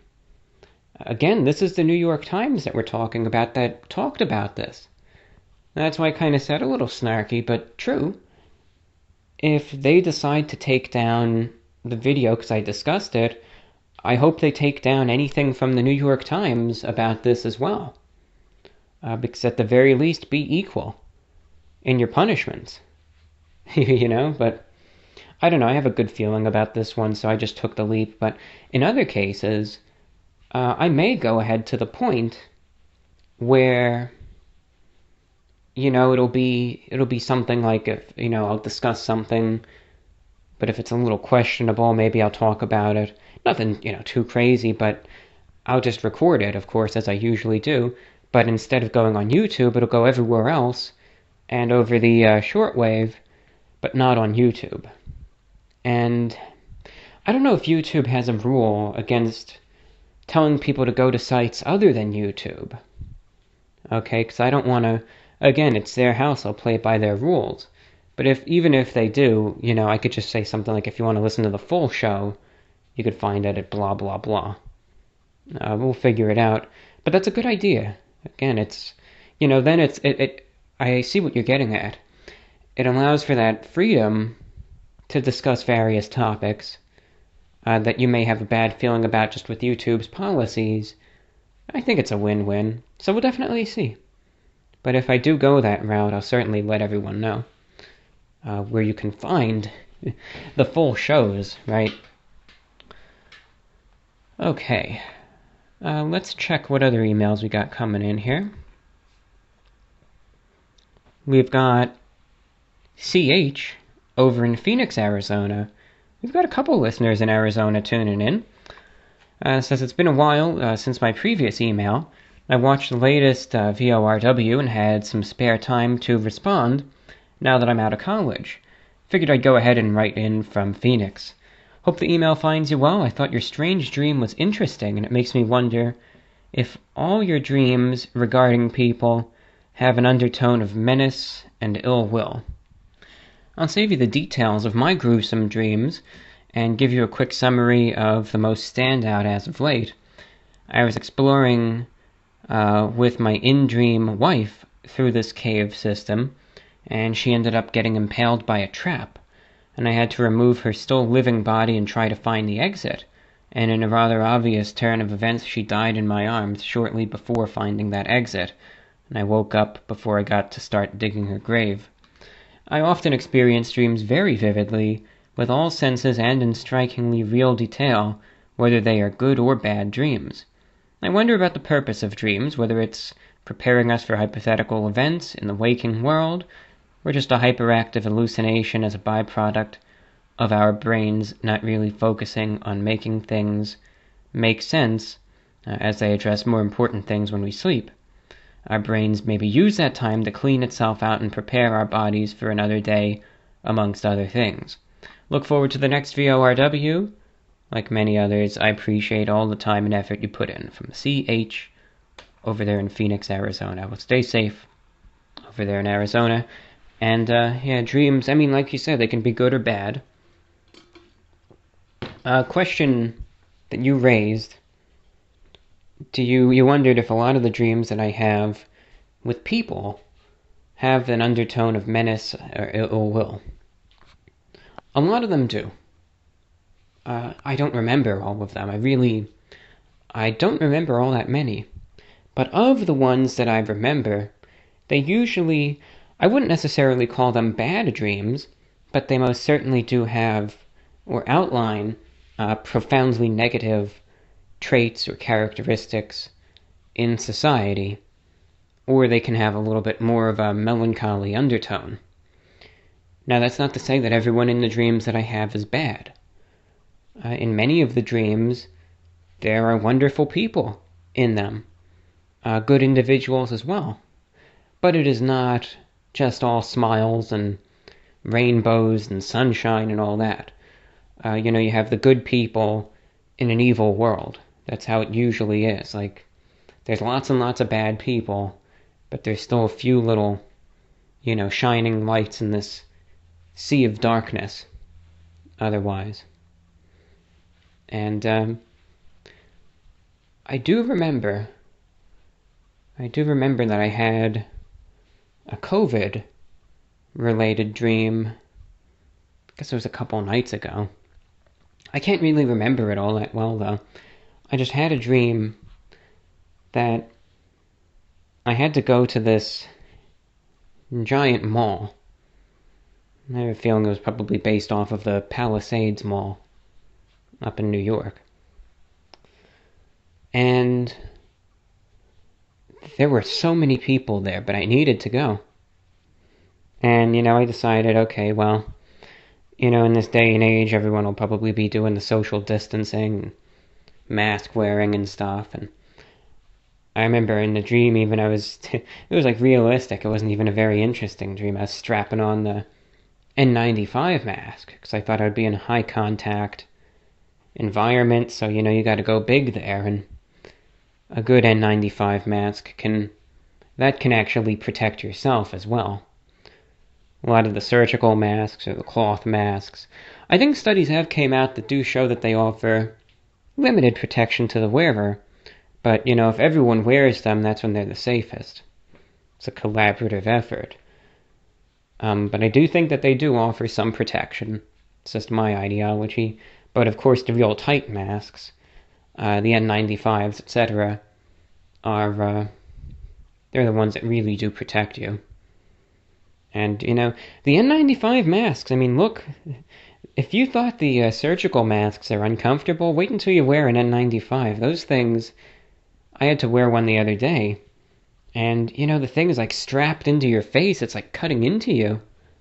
And it's like it's squeezing the life out of you. It's, if you want to talk about discomfort, that's it right there. But you need it.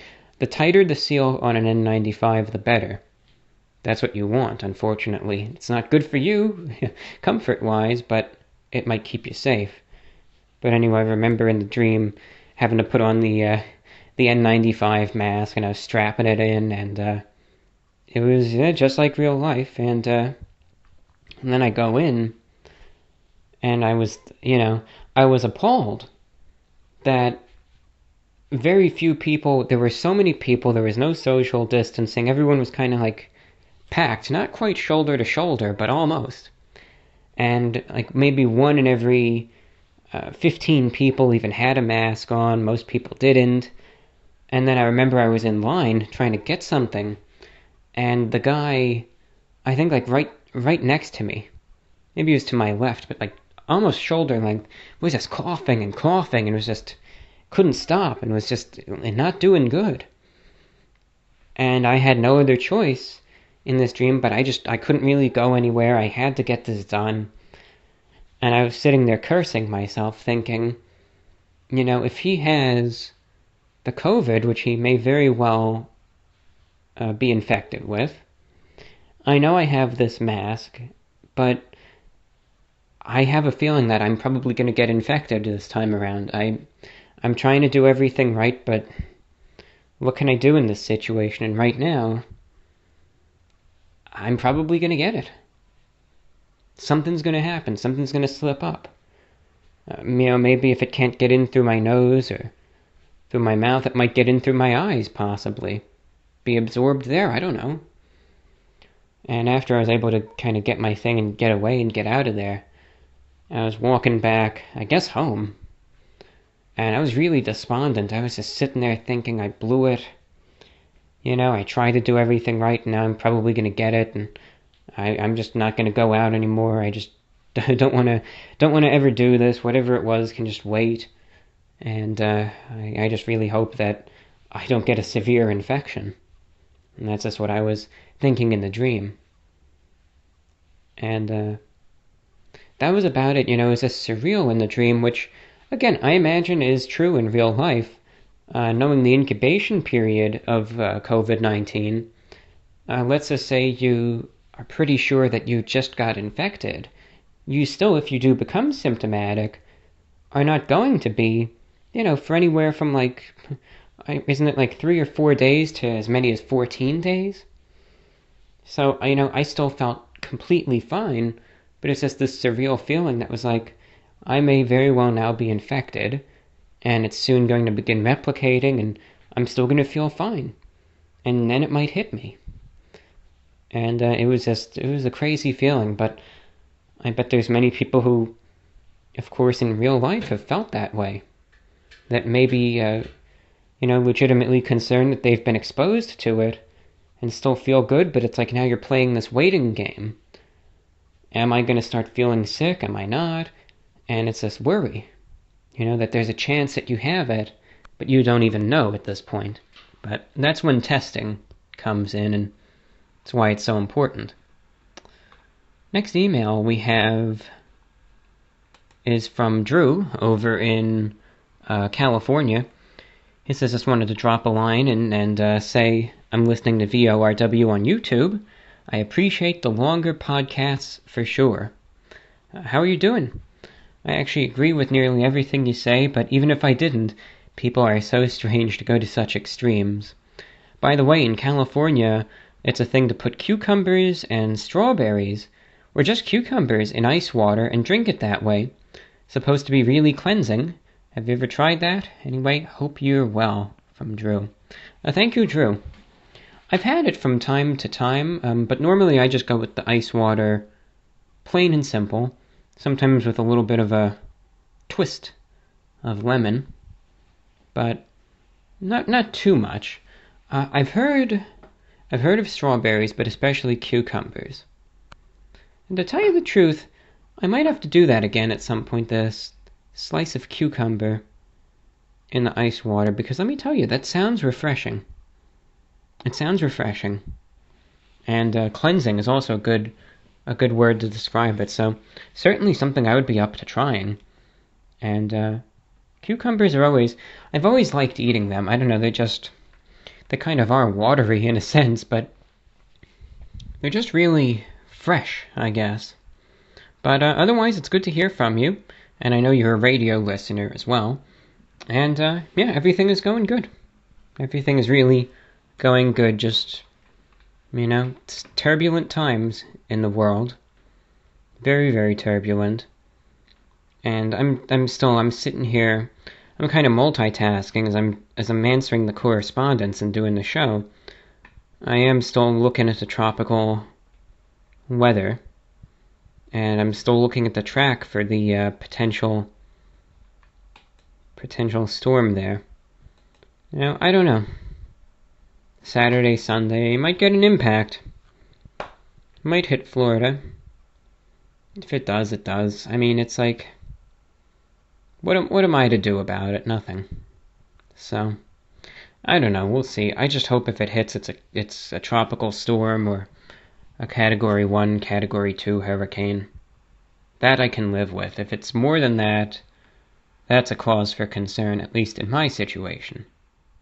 So, it's just in the back of my mind, but again, I'm just kind of sitting here and I'm just thinking, I've researched this as much as I could, and there's nothing more that I can do. I cannot change what the fate of this storm is going to be. So, fingers crossed, anyway. But everything else is going good, and thank you for checking in. We've also got an email coming in from Tom over in Massachusetts, and he says, I really appreciate that you answered my question on the last show. Your response was very reasonable and fair, and it's always interesting to listen to. Getting into my question for this time, I heard earlier in the show that you're interested in UFOs. And I was wondering if you've seen the recent documentary, Close Encounters of the Fifth Kind. The documentary is about a very strange concept, but to sum it up, it's about people summoning aliens through meditation. If you haven't seen it, I highly recommend it. Though I don't know how true it is, it's very interesting to ponder. Can't wait to hear your thoughts. You're such an interesting person to listen to, no matter what the topic is. I hope I'll be able to listen to you for years to come. Sincerely, Tom. Thanks, Tom, for bringing that up. I've marked this down right now. Close Encounters of the Fifth Kind. As a matter of fact, I'm sure you heard some of the UFO discussion earlier in the show. And again, I think that it's with high probability that alien life exists, especially intelligent alien life. It's just a thing that I'm still divided on is if they visited Earth before or not. But some of the encounters, especially from government insiders, whistleblowers, credible sources, is very compelling. But then you get other things that just seem off. Again, like the Dulce, New Mexico alien wars or something that just seemed way too absurd. But I don't know. It's fascinating either way, and there's a few that I want to watch, so I've marked that down. Close Encounters of the Fifth Kind. It's interesting, though, and meditation, that is something that I do recommend.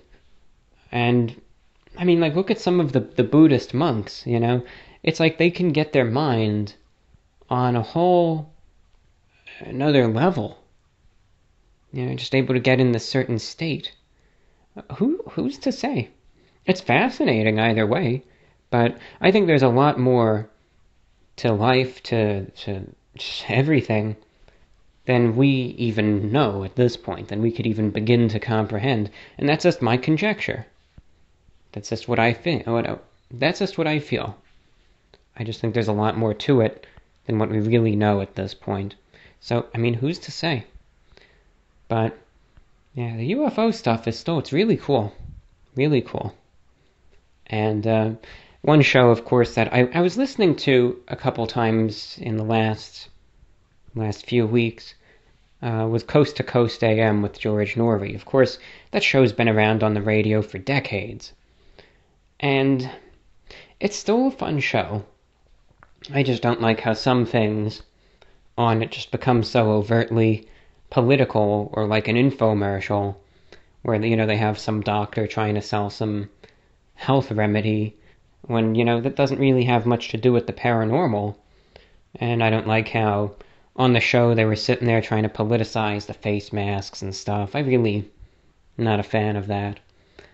And I know a lot of other people have that problem too. I tune in not for political discourse or any of that, or infomercials. There's plenty of shows out there that provide both of those things. But I try to tune in to Coast AM for the paranormal discussion. And you still get some good stuff, but I think, as I think many people would agree, Coast to Coast was the best when Art Bell was the host. And of course, I don't remember that firsthand. Of course, I never listened when he was the host, live, just to recordings of the show from years ago. But Art Bell was a fantastic host. And I did have the pleasure, before he passed away, to listen to his, I think, final show that he did, Midnight in the Desert, which was the comeback of Coast to Coast AM. It was hosted by Art Bell. And I remember it was exclusively paranormal, and it was fascinating. And Art Bell, I mean, he still had it. He was all there. He was all there, the real deal. And Midnight in the Desert, again, it was a paranormal show. It ran several hours in length. It was just like Coast to Coast AM. Call-ins, interviews, guests, you name it. It's a very good radio show. And it was several hours pretty much each night. And I think the show premiered, if I could guess, I think it was like in 2015 when I really listened to it, when Art Bell was the host. And it was on AM stations, FM stations around the country. But what the icing on the cake was that Art Bell's show, Midnight in the Desert, was also syndicated on shortwave. And it was broadcast on, I think, 5085 kilohertz with, 100 kilowatts. He was buying airtime from one of those stations that sells it, like I do. And it was just so cool to be able to listen to that on the shortwave. That's actually how I kind of heard about it and rediscovered Art Bell. And I would listen to that show every single night. It would always come in clear, and it was so much fun. And then eventually he stopped as the host. But then he let, I forget her name, but then there was a new host, and she was okay. But you can't compare someone right off the bat to someone like Art Bell. But she still did a good job.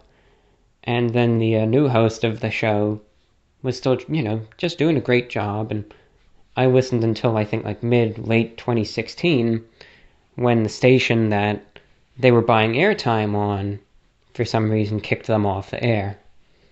But, they were a popular program. And it was so much fun. But, yeah, that was a great show. It was a great show. They discussed a lot of good paranormal-related stuff. If you're listening in, by the way, any questions, comments, pieces of feedback are welcome to VORWINFO@gmail.com. Well, we are approaching the end of this program. I do want to get the show up, so I wasn't able to read every piece of correspondence that I wanted to, but maybe I'll do another show a little sooner, and maybe even pick up a little bit of the slack, so to speak. We have a final email coming in from Gio in the Philippines, who says, I've been watching you since 2016, when CNN did their story on your channel. I was 11 years old back then, and I'm very glad I found your channel back then, because your attitude of doing what makes you happy really imprinted on me at an early age. Keep up the good work, and here are my questions. Number 1, I live in the Philippines, and I was planning on buying a shortwave radio, but I realized you only had frequencies available for American and European listeners. Do plan on expanding? I listen to the show on Spotify at the moment, but I thought of getting a radio for a more authentic feel and to scan other shows quickly. Number 1, while I don't have any frequencies for Asia at the moment, and the reason being is that radio airtime to Asia directly is just not something that I can afford right now. Because there are large audiences in Asia, and as a result, the airtime is then, the airtime rate, I should say, becomes a bit higher. If the opportunity presents itself, and I'm able to get airtime for listeners in Asia directly, I will jump at that opportunity. Absolutely, I will. I would still recommend getting a radio. I think it's a good resource to have, and especially in the Philippines, you're fortunate to live in a part of the world where shortwave radio is utilized far greater than it is here in North America or in Europe. So you will definitely have something to listen to. There will be plenty of things you can hear. So I would recommend getting a radio, even just to get one. And plus, like I said, I would be happy if the opportunity presents itself to go ahead and buy airtime to Asia. So you never know what the future holds. So I'd still recommend getting one. It's up to you in the end, though. But if you do, I would personally recommend Teksun, that's Teksun PL380, or the Teksun PL310 ET receiver. But if you have any further questions, don't hesitate to reach out.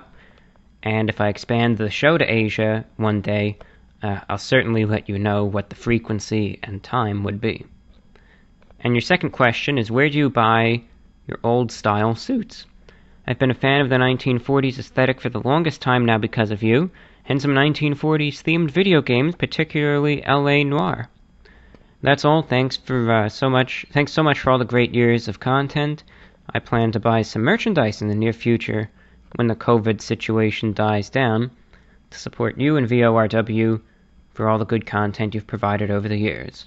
Stay safe from Gio in the Philippines. Now, it's interesting that you mentioned 1940s style with the suits, but I absolutely understand why you say that. All the suits that I wear are actually from the 1980s and 1990s. Although, again, they do look very, very similar to 1940s suits, and that was the style at the time. That was on purpose. So I get all the suits from thrift stores, from second-hand shops, thrift stores, and sometimes online. But none of the suits that I have are new, and it's because there are no styles of suits made today that look like this. Slim fit is very, very popular, and I pretty much wear the exact opposite of that. Right now, all the suits just have flat front pants, very skinny, short jackets, thin lapels, very tight. And I get a lot of people like this style. I'm just not a fan of it. I like the opposite. I like wide leg, drapey, pleated pants, long jackets, some room, wide lapels, etc. So I wear the exact opposite of everything that's sold today, pretty much. Not to be contrarian, it's just what I like. So as a result, I can't just walk into a store and get this off the rack. I have to search and buy usually an authentic vintage garment.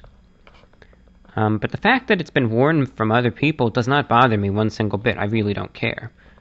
As long as it's in good shape, I don't care who wore it before me. But I would recommend, if you're interested in that type of clothing, probably go to a thrift store or look online, and that would be your best bet. But I would be willing to say, it's something you have to search for now. This type of clothing is getting harder and harder to find. It's still possible, but it's just getting more difficult by the year. So it's possible to find these types of suits in thrift stores, second-hand shops, charity shops, but it's getting tougher to find suits like this just in those stores even. But that's where I would recommend looking, and just browse around, see if something catches your eye, and then see what you think of it. Try it on and go from there. But I wish you the best of luck if you do try to search for it there. It's a hunt. You never know what you're going to find. You might find nothing you like, but you might find a really good suit. I mean, who's to say? So thank you, Gio, for writing. And with that, that's all that I have for today's broadcast. Again, I wasn't able to get to all the correspondence, and maybe I'll do another show sooner rather than later to get to a couple more emails in addition to whatever comes in for this program. To everyone listening, please be safe, be healthy, and do take care. I wish you all the very best. Until next time, this is VORW International signing off.